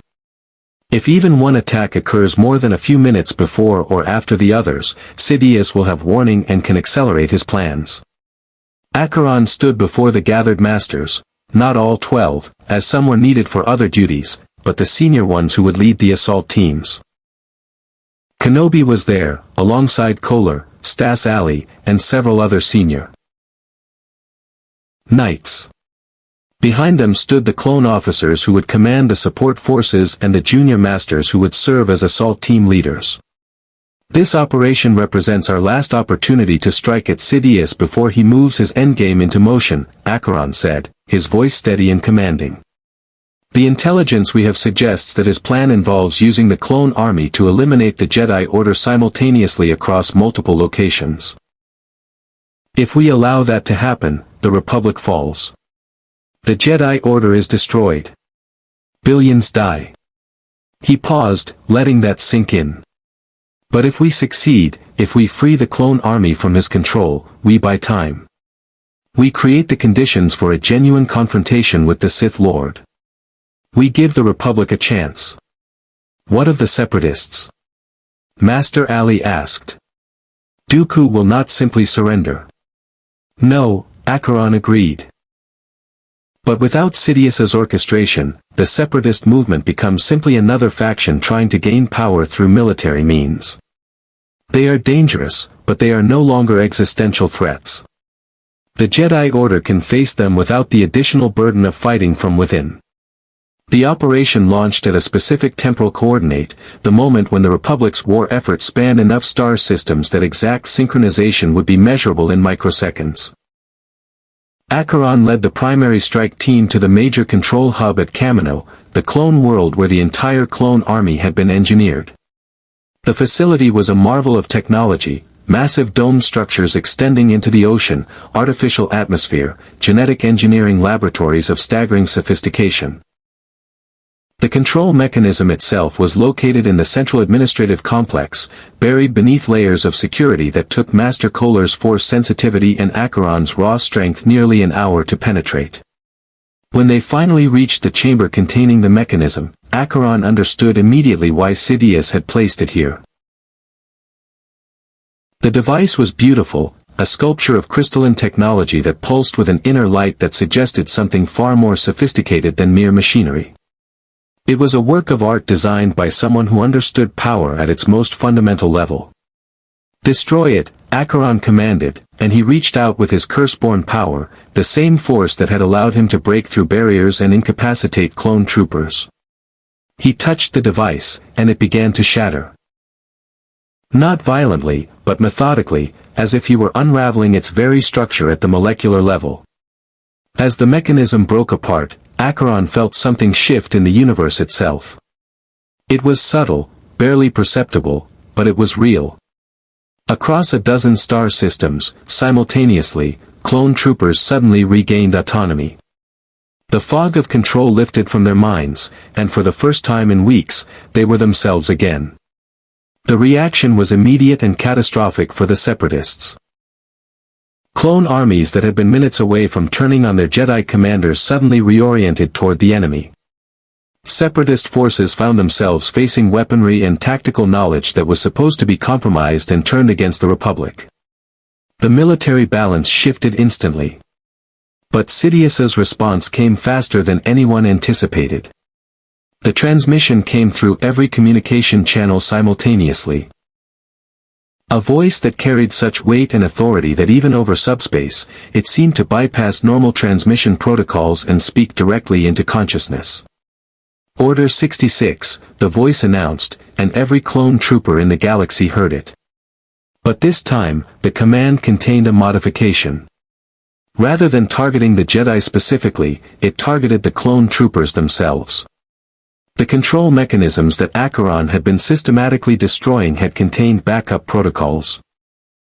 Fail-safes designed to ensure that if the primary control was compromised, the entire clone army would be rendered inert. Across 1,000 worlds, clone troopers collapsed. Not dead, but unable to move, unable to act, their neural systems locked in stasis until the backup control could be re-established. No. Acheron heard Kenobi's cry over the communication network. At the Kamino facility, the Jedi Master was trying desperately to reach clone troopers who were suddenly immobilized, their minds conscious but their bodies frozen. This was his true plan. Kohler's voice came through, her force sensitivity allowing her to sense what was happening across vast distances. He didn't need the clones to turn on us. He just needed to immobilize them at the crucial moment, leaving us without military support against the Separatists. Then we fight without them, Acheron said, and he was moving before the words fully left his mouth. He didn't wait for authorization or approval. He simply left the facility, moving at speeds that would have been impossible for a normal being, heading toward the nearest Separatist staging point. Simi was beside him, her demonic form fully manifested, her chaos magic building to a crescendo. "We came here for a reason," she said. "Let's remind this galaxy what happens when you push us into a corner." The battle at Kamino lasted 14 hours. Separatist forces descended from orbit, attempting to capture the clone world and secure it as a trophy and a resource. But Acheron and Simi stood against them, not as soldiers, but as forces of nature given conscious will. Acheron moved through the Separatist army like a god of war. His strength was unmatched, his combat skills refined across millennia. He didn't simply kill. He strategically eliminated command structures, destroyed key equipment, turned the tide of local battles through precise intervention. Simi fought beside him, her chaos magic creating havoc in the Separatist ranks, her demonic strength allowing her to take on entire battalions of droids. But the conflict was already shifting beyond Kamino. Across the galaxy, Jedi Masters were regrouping. Without the clone army to support them, they began striking directly at Separatist military installations. Master Windu led a strike force against Separatist fleet elements. Master Stas Ali coordinated with independent planetary defenses. Master Kohler did something far more significant. She used the Force to attempt to locate Sidious, to find the hidden location where the Sith Lord was orchestrating everything. And she succeeded. The coordinates came through the Force network like a revelation, a hidden facility on an agricultural world on the outer rim, disguised as a simple administrative building but actually serving as a nexus for Sidious's control networks. "This is it," Kenobi's voice came through clearly. "This is where we confront him." This is where everything ends. Acheron looked toward the ocean-covered horizons of Kamino, watched as separatist ships retreated into orbit, and made a decision. "Gather the council," he said to Kohler over the communication channel. "We are going to end this war." The coordinates led to a world called Naboo, and specifically to a vast underground complex hidden beneath the surface, a labyrinth of chambers and corridors that had been constructed with technology that suggested Sidious had been preparing this location for decades. The Jedi assault force arrived in stages. Masters Windu, Kenobi, Kohler, and 4 other senior knights, along with a contingent of clone troopers who had been freed from stasis and redeployed despite the lingering concerns about their reliability. Acheron and Simi arrived separately, having taken a more direct route through space. By the time they reached the underground complex, the Jedi forces had already encountered separatist defenses and were beginning to penetrate deeper into the facility. "This is going to be bad," Simi observed, as they descended through one of the complex's main entrances. Her demonic senses were attuned to danger in ways that even Acheron's ancient perception couldn't match. "I can feel something down there. Something that makes my infernal nature want to run away screaming." "Sidious," Acheron replied, understanding immediately. The presence that had felt distant when filtered through the temple's distance and the constraints of subspace communication was now tangible, immediate, overwhelming. "He's more powerful than I initially assessed."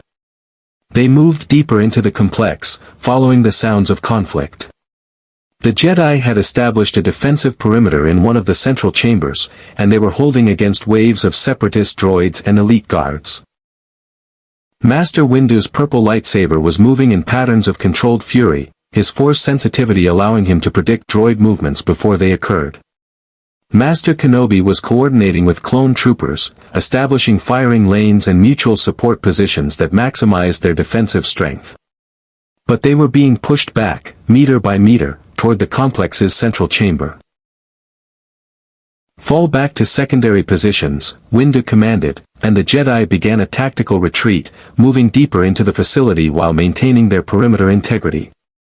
Acheron understood what was happening immediately. Sidious was hurting them, driving them toward a confrontation at the location of his choosing, in terrain that he had designed specifically for this purpose. "Let's accelerate this," Acheron said to Simi, and he began moving forward, cutting through the separatist forces with devastating efficiency. Not killing indiscriminately, but eliminating threats with surgical precision, disabling droids, disrupting command communications, creating corridors of safety for the Jedi to advance through. Simi followed, her demonic form expanding until she was a towering figure of chaos and fury, her presence alone enough to make entire droid battalions malfunction and shut down. The combination of Acheron's lethal precision and Simi's overwhelming force created a breakthrough that allowed the Jedi to push forward rather than continue retreating. And then they reached the central chamber. It was massive. A spherical room that extended hundreds of meters in all directions, with walls that seemed to be composed of some kind of energy rather than solid matter. At the center of the sphere, suspended in the air, was Darth Sidious himself. But he was not alone. Surrounding him were 4 Force-sensitive warriors, beings that Acheron immediately recognized as dark side adepts, people who had been trained in the Sith philosophy and empowered through their connection to the dark side of the Force. They wore robes that seemed to absorb light, and they radiated an aura of controlled malevolence that suggested centuries of experience and power. "Acheron," Sidious said, his voice carrying across the chamber with perfect clarity. "At last we meet without the inconvenience of distance or protocol. Tell me, have you enjoyed your time in this galaxy? Have you come to understand the Force, and how completely it dominates existence?" "I have come to understand that control through invisible influence is the mark of a coward," Acheron replied. Sidious laughed, not the laugh of someone amused, but the laugh of someone whose confidence was so absolute that criticism seemed almost endearing. "Cowardice? No, my friend. What you observe is mastery. I have orchestrated a war that has killed billions. I have turned the Republic's own defenders against them. I have positioned myself to remake galactic civilization according to my vision. That is not cowardice. That is perfection. Master Windu stepped forward, his lightsaber ignited. You have done nothing but create suffering. The Jedi will stop you. The Jedi? Sidious seemed genuinely delighted by the statement. The Jedi are already stopped. You stand in my facility, surrounded by my warriors, facing forces you cannot hope to overcome. Even now, my operatives are moving through the Republic, preparing the final stages of my plan. You have already lost. You are simply too deluded to recognize it. Acheron felt something shift in the chamber's atmosphere, a kind of pressure that suggested Sidious was about to do something significant. The Force-sensitive adepts around him began to move, establishing positions that suggested a coordinated offensive pattern. Now, Acheron said quietly to Simi, and they moved. The battle that followed transcended normal combat. It became something closer to a confrontation between different types of power, different understandings of what was possible within a universe's framework. Sidious and his adepts fought using the Force, bending it, manipulating it, turning it into weapons and shields and methods of control. They moved with the speed of beings who had transcended normal physical limitations, their lightsabers moving in patterns of such complexity that following them was almost impossible. But Acheron and Simi fought in a different manner entirely. Acheron used raw physical power enhanced by a curse that transcended normal existence. His strikes carried weight that seemed to bend reality itself around them. When he moved, the space itself seemed to adjust to accommodate his presence. When Simi attacked, her demonic nature created zones of chaos that the Force, which was all about balance and order, struggled to encompass. The Jedi Masters found themselves in a unique position. They could no longer carry the weight of the battle on their own shoulders. Instead, they had to trust that Acheron and Simi would hold the line against Sidious and his adepts while they worked toward a deeper objective. Master Kohler, using her understanding of the Force's fundamental nature, began to sense something crucial. Sidious's power did not come from the Force itself, but from something far darker. There was a presence at the edges of his consciousness. A kind of external will that he was channeling and amplifying. The dark side of the Force was not merely a philosophy or a fighting style. It was a connection to something fundamental, something that transcended the normal boundaries between mortal and cosmic power. Master Yoda was right, Kohler called out, her realization cutting through the chaos. The dark side is not the Force corrupted. It is the Force inverted, power that comes from denying connection rather than seeking it. This revelation seemed to shift something in Master Windu's perception. His lightsaber movements changed, becoming less about matching Sidious's patterns and more about creating disruptions in those patterns. He was no longer trying to overcome the dark side with light side Force techniques. He was trying to create contradictions within Sidious's methodology. And it was working. Sidious's concentration wavered for just a moment, one fraction of a second, and that moment was enough. Acheron recognized the opening immediately and drove forward with all his strength, his body moving faster than Sidious's perception could track. He struck the Sith Lord, and the impact was such that the entire chamber shuddered. Sidious was thrown backward, his dark side adepts surging forward to intercept Acheron. But Simi was there, her demonic form blocking their path, her chaos magic creating zones of disruption that the Force-sensitive warriors struggled to navigate. For the first time since the battle began, Sidious was separated from his protective circle. Impossible, the Sith Lord said, his voice containing the first hint of uncertainty.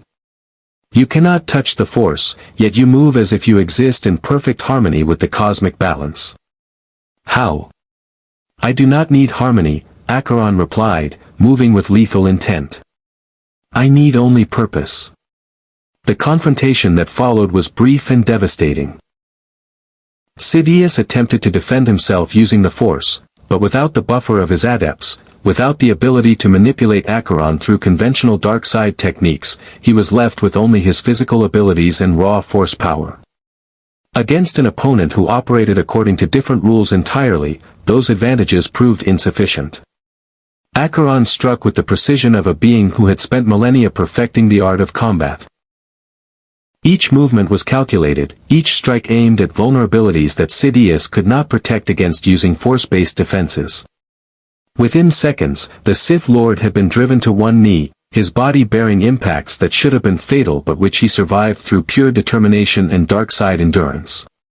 "You cannot kill me," Sidious gasped, his voice containing desperate certainty. "I am eternal. The dark side ensures my immortality." "Immortality is not life," Acheron replied, and he prepared for the final strike. But something stopped him. It was not the Force, it was Simi, appearing beside him and placing a hand on his shoulder. Through their bond, she communicated. All his strength, his body moving faster than Sidious's perception could track. He struck the Sith Lord, and the impact was such that the entire chamber shuddered. Sidious was thrown backward, his dark side adepts surging forward to intercept Acheron. But Simi was there, her demonic form blocking their path, her chaos magic creating zones of disruption that the Force-sensitive warriors struggled to navigate. For the first time since the battle began, Sidious was separated from his protective circle. "Impossible," the Sith Lord said, his voice containing the first hint of uncertainty. "You cannot touch the Force, yet you move as if you exist in perfect harmony with the cosmic balance." "How?" "I do not need harmony," Acheron replied, moving with lethal intent. "I need only purpose." The confrontation that followed was brief and devastating. Sidious attempted to defend himself using the Force, but without the buffer of his adepts, without the ability to manipulate Acheron through conventional dark side techniques, he was left with only his physical abilities and raw force power. Against an opponent who operated according to different rules entirely, those advantages proved insufficient. Acheron struck with the precision of a being who had spent millennia perfecting the art of combat.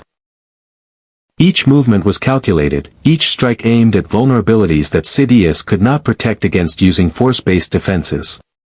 Within seconds, the Sith Lord had been driven to one knee, his body bearing impacts that should have been fatal but which he survived through pure determination and dark side endurance. "You cannot kill me," Sidious gasped, his voice containing desperate certainty. "I am eternal. The dark side ensures my immortality." "Immortality is not life," Acheron replied, and he prepared for the final strike. But something stopped him. It was not the Force, it was Simi, appearing beside him and placing a hand on his shoulder. Through their bond, she communicated something that Acheron had not considered: mercy. "Leave him," she said aloud, for everyone in the chamber to hear. "Killing him makes us executioners. Let the Republic decide his fate. Let the Jedi judge him. Let the universe witness what justice looks like when it comes from law rather than power." Sidious laughed, a sound of pure madness. "You think you have won? You think this ends my plans? No. This is merely the beginning. I have." He never finished the sentence. Master Windu, moving with the kind of certainty that comes from absolute conviction, brought his lightsaber down in a strike of pure finality. It was not a killing blow, not directly. Instead, it severed Sidious's connection to the Force itself, isolating him from the dark side power that had sustained him for centuries. The Sith Lord collapsed, suddenly mortal, suddenly vulnerable, suddenly human in all the worst ways. In the silence that followed, the four dark side adepts surrendered. Without Sidious's presence to sustain them, without the connection to the dark side that had defined their existence, they became simply powerful Force users rather than supernatural warriors. Master Kohler moved to Acheron's side, her presence radiating gratitude and profound respect. "You could have killed him. You chose not to." "Simi chose not to," Acheron corrected. "I was willing to do what was necessary." "That is the difference between power and justice," Kohler replied. "Power acts. Justice restrains. You demonstrated both. But even as they secured Sidious and his adepts, as they began to process what had occurred and what it meant for the Republic and the Jedi Order, Acheron felt something unsettling. The Sith Lord's laughter continued to echo through his consciousness, not physically, but through some deeper connection that transcended normal perception. Sidious had been defeated, but the laughter suggested that he had anticipated this outcome, had prepared for it, had perhaps even welcomed it. Which meant that the confrontation they had just completed was not the end of anything. It was merely the transition to a new phase, one that would determine whether Sidious had truly been destroyed or whether he had simply been transformed into something far more dangerous. The Clone Wars had not ended. They had simply changed form. The detention facility on Coruscant was the most secure location in the Republic's entire military infrastructure. Designed specifically to hold Force-sensitive prisoners, it utilized technology that had been developed over centuries to suppress and contain individuals whose power might otherwise allow them to escape conventional prisons. Darth Sidious was held in the deepest chamber, isolated from all external contact, his connection to the dark side severed by technology and will-based suppression fields that Master Windu personally monitored. Yet somehow, despite these precautions, Sidious was still orchestrating events. The first indication came through intelligence reports of separatist forces refusing to surrender despite Dooku's capture and Sidious's imprisonment. Entire fleets were moving deeper into space, establishing strongholds in remote systems, as if they were following pre-arranged protocols that continued regardless of their leadership's fate. The second indication came when Master Kenobi discovered evidence of a conspiracy within the clone trooper ranks, not a conspiracy to harm the Jedi, but a deep-seated loyalty to orders that transcended normal military discipline. Some of the freed clones were still exhibiting behavioral patterns that suggested residual control mechanisms that had never been fully deactivated.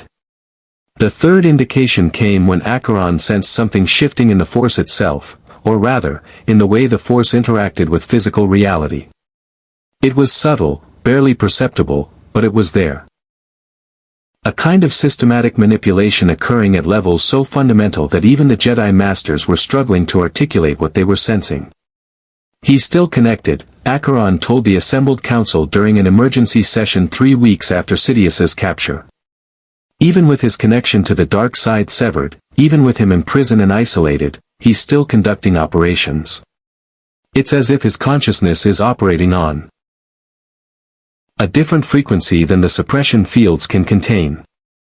"Impossible," Master Windu said firmly. "I have personally verified the suppression technology. Sidious cannot access the Force. Without the Force, he is merely a man." "But he is not merely a man," Master Kohler replied, her perception grazing at the edges of something that the other masters were struggling to comprehend. "He is something else. Something that transcends the normal relationship between being and consciousness." Acheron understood what she was sensing. In his millennia of existence, he had encountered beings that existed partially outside normal reality, entities for whom physical imprisonment was almost irrelevant because their existence transcended physical location. The dark side had always seemed to operate according to such principles. "We need to question him," Acheron said. "Not to interrogate, but to understand. He anticipated being captured. He prepared for this contingency. If we can understand what he anticipated, we can counter whatever plan he's executing now." The council was divided. Master Windu argued against any direct contact with Sidious, fearing that it might provide the Sith Lord an opportunity to extend his influence beyond his cell. But Master Yoda, after a period of deep meditation, eventually agreed to allow Acheron to conduct the meeting. "Understand the nature of evil, we must," Yoda said. "Learn from enemy, we should. Risk it, we will."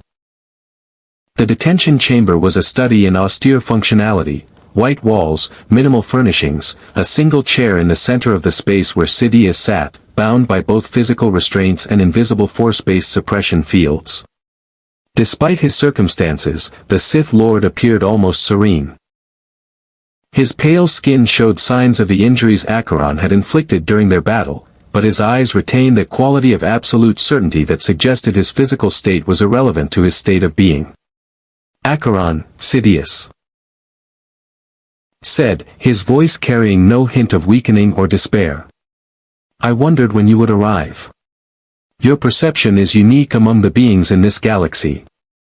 You see what the Force-blind cannot see, yet you understand power in ways that the Force-sensitive never will. Why did you want to be captured?" Acheron asked directly. Sidious smiled. "What makes you think I wanted this outcome?" "Because you anticipated it," Acheron replied. "Because your forces are continuing to operate despite your imprisonment. Because you carry yourself with the confidence of someone executing a plan whose parameters were set long ago. You wanted this. You engineered this confrontation because you required it for whatever comes next." The Sith Lord's smile widened. "Very perceptive. Tell me, Acheron, in all your centuries of existence, have you ever encountered a being who truly understood the nature of power? Not power as dominance, not power as strength, but power as the fundamental principle that governs all existence." "Many times," Acheron replied honestly. "And most of them are dead, imprisoned, or transformed beyond recognition." "And you believe that will be my fate," Sidious said. "That imprisonment will eventually lead to death or transformation. But you are thinking in linear terms. You are assuming that existence, consciousness, and identity function according to rules that apply only to normal beings." "What are you trying to tell me?" Acheron asked.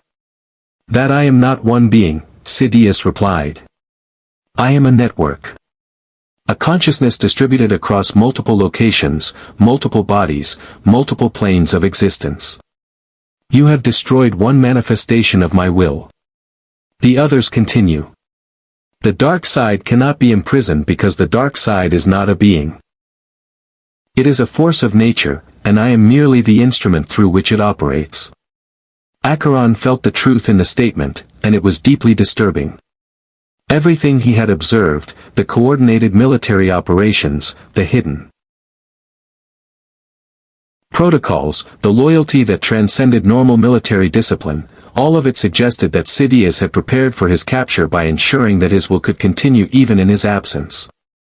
"The clones," Acheron said, understanding beginning to form. "The control mechanisms we destroyed were only part of the system. There are other conduits. Other ways of channeling your will through the clone army." "The clone army, yes," Sidious agreed. "But also others. The Jedi Knights themselves. The Republic government. The individual systems that comprise the Federation. I have spent years ensuring that my influence is woven into every layer of galactic civilization. Capture me, and you capture merely one thread. The tapestry itself remains intact." Acheron left the detention chamber and made his way directly to Master Yoda's chambers. The ancient Jedi Master was meditating, but he opened his eyes at Acheron's approach, indicating that he had sensed the human's distress. "Understand now, you do," Yoda said before Acheron could speak. "Multiple manifestations, Sidious possesses. Distributed consciousness, he has created. Defeat him permanently, difficult it will be. The Republic is compromised," Acheron said bluntly. "Not just the military, but the entire governmental structure. He has operatives at every level of power. Even if we arrest everyone under suspicion, we risk destroying the institutions necessary for civilization to function." "Know this, I have," Yoda replied. "Prepare for it, we should have. But distracted, we were. By war, by separatists, by immediate threats, occupied our attention. Now pay price for that distraction, we must." Over the next 2 weeks, Acheron worked with a small team of Jedi Masters and Republic security forces to identify and neutralize Sidious's hidden operatives. But it was like trying to extinguish individual flames in a conflagration. Every time they eliminated one threat, 2 more became apparent. The scope of the conspiracy was so vast that the Jedi began to wonder if anyone in positions of power could be trusted. Then came the moment that changed everything. Master Kenobi arrived at the temple with urgent news. He had identified what appeared to be a primary node in Sidious's network of influence. A hidden facility on the abandoned moon of Bogdan, where records indicated that cloning technology had been used for purposes other than creating the clone army. It's a laboratory, Kenobi explained to the assembled council. Not a military facility, but a place of research. The records suggest that Sidious has been experimenting with methods of transferring consciousness, of creating vessels for his will. If he has succeeded, then defeating him in single combat becomes irrelevant, Master Kohler finished. Because he can simply transfer his consciousness to another body and continue his operations. Destroy this facility, we must, Yoda declared. Before transfer protocol, he can execute. This time, Acheron insisted on taking Simi. The demon had proven herself a crucial asset during the battle against Sidious, and Acheron understood that what awaited them on Bogdan would require both of their unique capabilities. The facility was hidden beneath the moon's surface, accessible only through concealed entrances and protected by defense systems that suggested Sidious had prepared this location as a contingency decades ago. But the defenses were designed to stop conventional threats. Starfighters, military forces, Jedi Knights wielding lightsabers. They were not designed to stop Acheron and Simi. When they reached the central laboratory, they found rows of cloning tanks containing partially developed bodies, hundreds of them, in various stages of maturation. At the center of the laboratory stood a single figure, a younger version of Sidious, perhaps in his 30s, moving with the kind of practiced grace that suggested he was wearing a new body for the first time. You cannot stop this, the new Sidious said, and his voice contained the same absolute certainty as the imprisoned version. For every body you destroy, I create 2 more. For every facility you locate, I have prepared alternatives. I have transcended the limitations of single existence. I am now Legion. Not anymore, Acheron said, and he began to move through the laboratory with methodical precision, destroying the cloning tanks one after another. Each tank that was destroyed represented a potential future version of Sidious eliminated, a possible path toward continued survival that was being cut off before it could manifest. Simi, meanwhile, engaged the new Sidious directly. Her demonic strength and chaos magic proved devastating against the Sith Lord's force-based defenses. She was faster than a being in a new body should have been able to respond, stronger than any physical opponent had a right to be. But what neither Acheron nor Simi anticipated was Sidious's response to imminent defeat. Rather than attempt to escape or fight back, the Sith Lord simply closed his eyes and allowed Simi's strike to land. He died, genuinely died, with an expression of absolute peace on his face. This is wrong, Acheron said, understanding flooding through him. He wanted to die. He was ready for this. Kohler, who had remained in the chamber's entrance, suddenly cried out. The laboratory. The entire facility is destabilizing.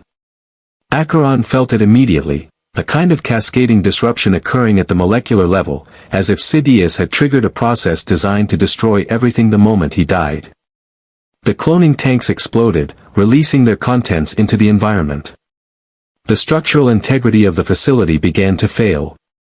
Run! Acheron shouted, and he grabbed Simi, pulling her toward the exit.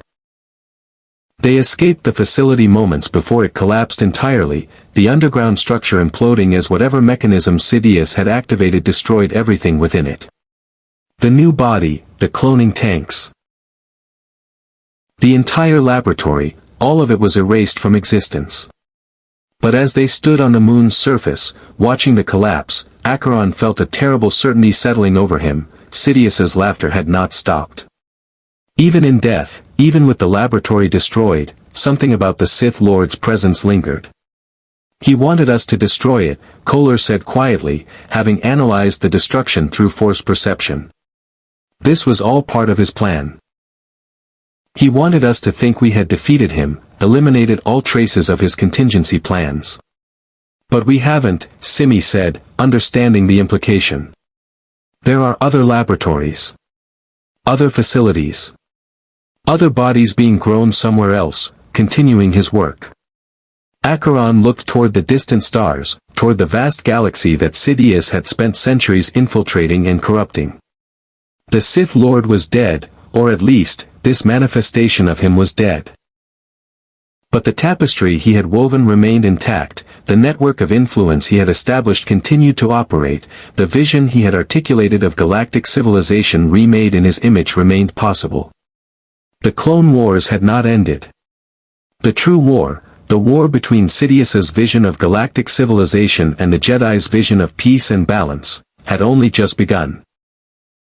And Acheron and Simi, beings from another universe, had become essential players in a conflict that transcended the boundaries of normal existence itself. 6 months after Sidious's apparent death on Bogdan, the Republic was still struggling to comprehend the scope of the conspiracy that had been revealed. Investigations were ongoing across dozens of systems, uncovering hidden networks of operatives, secret laboratories, and contingency protocols that suggested the Sith Lord had been planning for centuries. But with each discovery came the unsettling realization that Sidious's influence had penetrated deeper into galactic civilization than anyone had initially suspected. The Jedi Temple had become, paradoxically, both a symbol of triumph and a place of profound uncertainty. The Order had survived the Clone Wars, had emerged victorious against the Separatists, had even managed to expose and partially dismantle the conspiracy that threatened the entire Republic. Yet that victory felt hollow when measured against what they had learned about how comprehensively Sidious had infiltrated their institutions.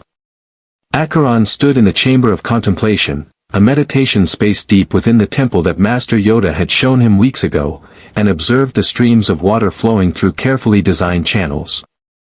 The water moved according to simple principles of physics and gravity, yet the overall pattern was one of profound elegance and purpose. He had come to understand, over his months in this galaxy, that the Jedi philosophy operated according to similar principles, simple rules creating complex systems, individual actions aggregating into galactic-scale consequences. Still troubled, you appear, Yoda said, entering the chamber with his characteristic slow, deliberate movements. The war is not over, Acheron replied. Sidious is dead, but his vision persists. The systems he corrupted will require decades to heal. The individuals he compromised will require constant vigilance. The Republic itself may be fundamentally altered by what has been revealed.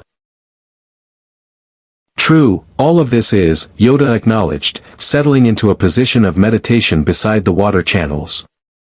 But consider what would have occurred without your presence. Destroyed, the temple would have been. Enslaved, the Republic would have become. Through darkness absolute, the galaxy would have fallen. Because I existed outside the Force, Acheron said. Because I could operate according to different rules than Sidious anticipated. But that means the underlying problem remains. There will be others who emerge, others who seek power through domination, others who exploit the gaps in your understanding of the Force. Always true, this has been, Yoda replied. Since beginning of Jedi Order, we have understood that conflict never truly ends. Only forms it changes. Only manifestations it assumes. What changes is our capacity to respond, our wisdom in addressing root causes rather than symptoms. Over the following weeks, Acheron and Simi worked with the Council to establish new protocols for identifying force-based manipulation and external influence. They helped the Republic's military develop countermeasures against sophisticated control mechanisms. More importantly, they contributed to a fundamental shift in how the Jedi Order understood power and control.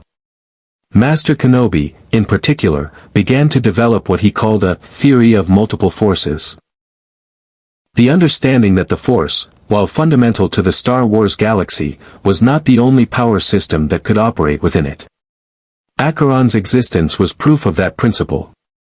The implications were staggering. It meant that the Jedi's understanding of the universe was incomplete, that there might be other forms of power beyond the Force that they had never encountered, that their philosophy needed to be expanded to accommodate realities that transcended Force sensitivity.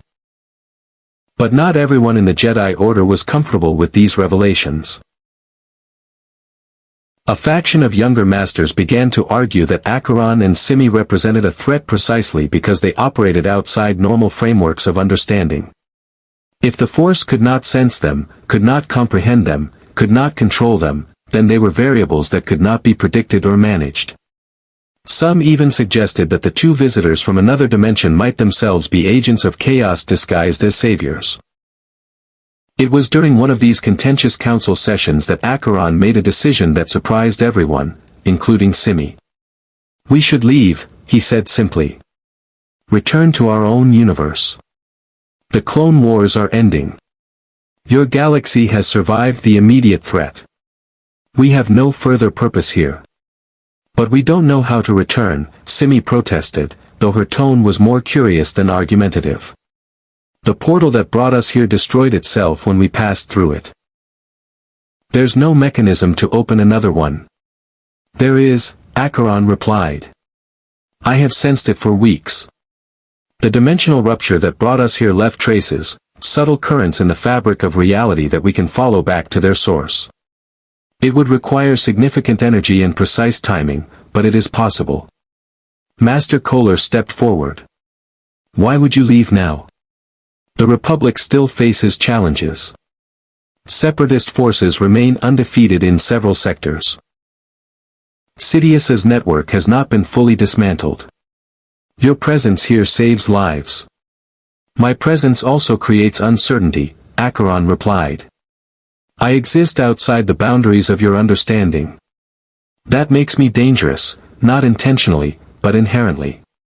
As long as I remain, the Jedi Order will struggle with questions about my nature and purpose. Better that I depart, allowing you to focus on rebuilding and healing." There was silence in the council chamber as the implications sank in. Acheron was right, and they all knew it. The discovery of his existence had forced the Jedi to confront fundamental uncertainties. "One request, I have," Yoda said finally. "Before departure, teach us, will you? Share what you understand about power, about curse, about existence that transcends normal frameworks. Knowledge, this will be. Wisdom for future generations, it may become." Over the next month, Acheron conducted a series of intensive seminars with selected Jedi Masters. He explained the philosophy of the Dark Hunter's world. The understanding that power could be cursed, that strength could be bound by obligation, that immortality could be a burden rather than a blessing. He discussed the nature of demonic entities and how they operated according to principles that transcended conventional morality. He explored the philosophical implications of existing outside the Force. What it meant to be present in a universe that could not sense your presence, how to navigate a world governed by principles that did not apply to you, how to maintain ethical clarity when operating outside the normal frameworks of judgment and consequence. Simi, for her part, conducted her own series of sessions focused on chaos, magic, and unpredictability.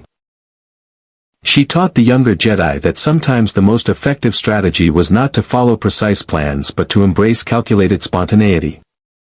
She demonstrated how chaos, properly directed, could break through even the most carefully constructed defenses. She showed them that structure and order were important, but they needed to be balanced by the kind of adaptive flexibility that came from accepting uncertainty as a fundamental aspect of existence. The sessions were controversial. Some Jedi Masters walked out, refusing to accept that chaos could have any legitimate place in their philosophy. Others found them transformative, leading to a gradual expansion of how the Order understood itself and its place in the galaxy. Master Kenobi, in particular, found Acheron's teachings to be profoundly liberating. "I have spent my entire life trying to balance duty and emotion," he told Acheron during one of their final conversations. "Trying to suppress the attachment that Jedi doctrine forbids, while also maintaining the compassion that makes us more than mere Force conduits. Your presence here has taught me that perhaps the solution is not to suppress attachment or emotion, but to understand it as a form of power that the Force cannot fully contain."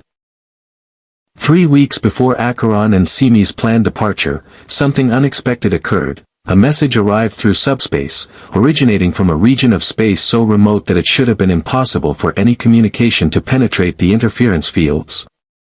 The message was in Standard Galactic, and it was addressed specifically to Acheron. "I am still here," the message stated, and Acheron recognized the voice pattern immediately as Sidious. "Distributed across 1,000 hiding places, across multiple dimensions, across timelines that have not yet occurred. You have destroyed my primary manifestations, but you have not destroyed me. I will endure. I will rebuild. And when the moment is right, I will reclaim this galaxy and remake it according to my vision." Master Windu wanted to trace the message's origin immediately and launch an offensive against whatever Sidious manifestation had sent it. But Acheron counseled patience. "Let him send his messages," Acheron said. "Let him believe he has successfully hidden manifestations of himself throughout the galaxy. In doing so, he creates the illusion of omnipotence, which will make the Jedi complacent. But you now understand the nature of his strategy. You can prepare for his return. You can establish protocols and defenses that he did not anticipate. His warning is a gift, it allows you to prepare without being attacked." "And what of you?" Kohler asked. "When Sidious makes his inevitable return, you will not be here to oppose him." "No," Acheron agreed. "But the galaxy will have the benefit of the knowledge we have shared. The Jedi Order will have expanded its understanding of power and control. Individual beings will have learned that the Force is not the only system that governs existence. Those advantages may prove sufficient."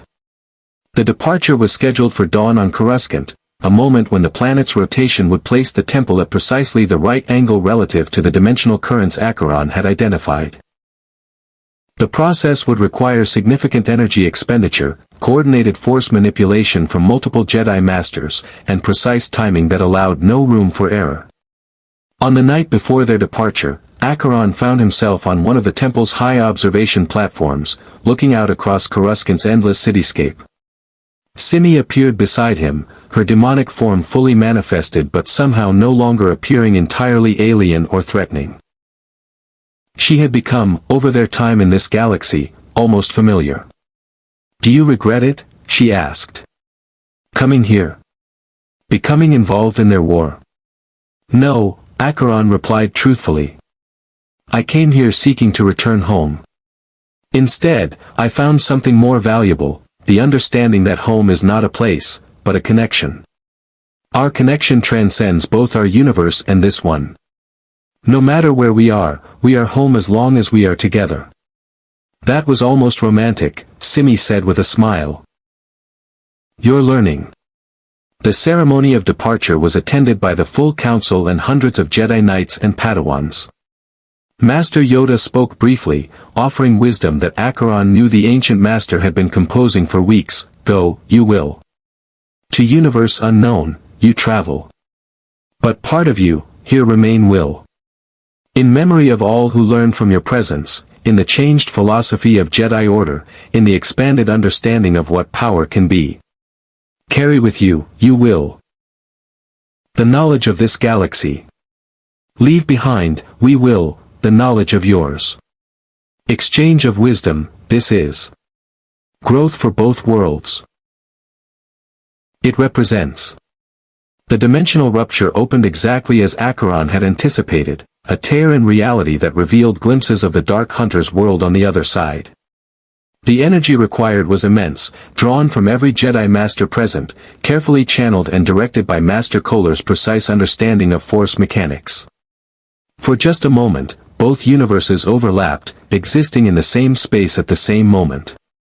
Acheron and Simi stepped toward the rupture.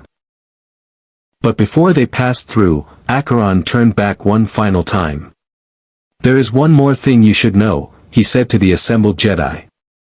Sidious was correct about one aspect of his philosophy: power does not follow ethical frameworks. Power is simply potential, the capacity to effect change.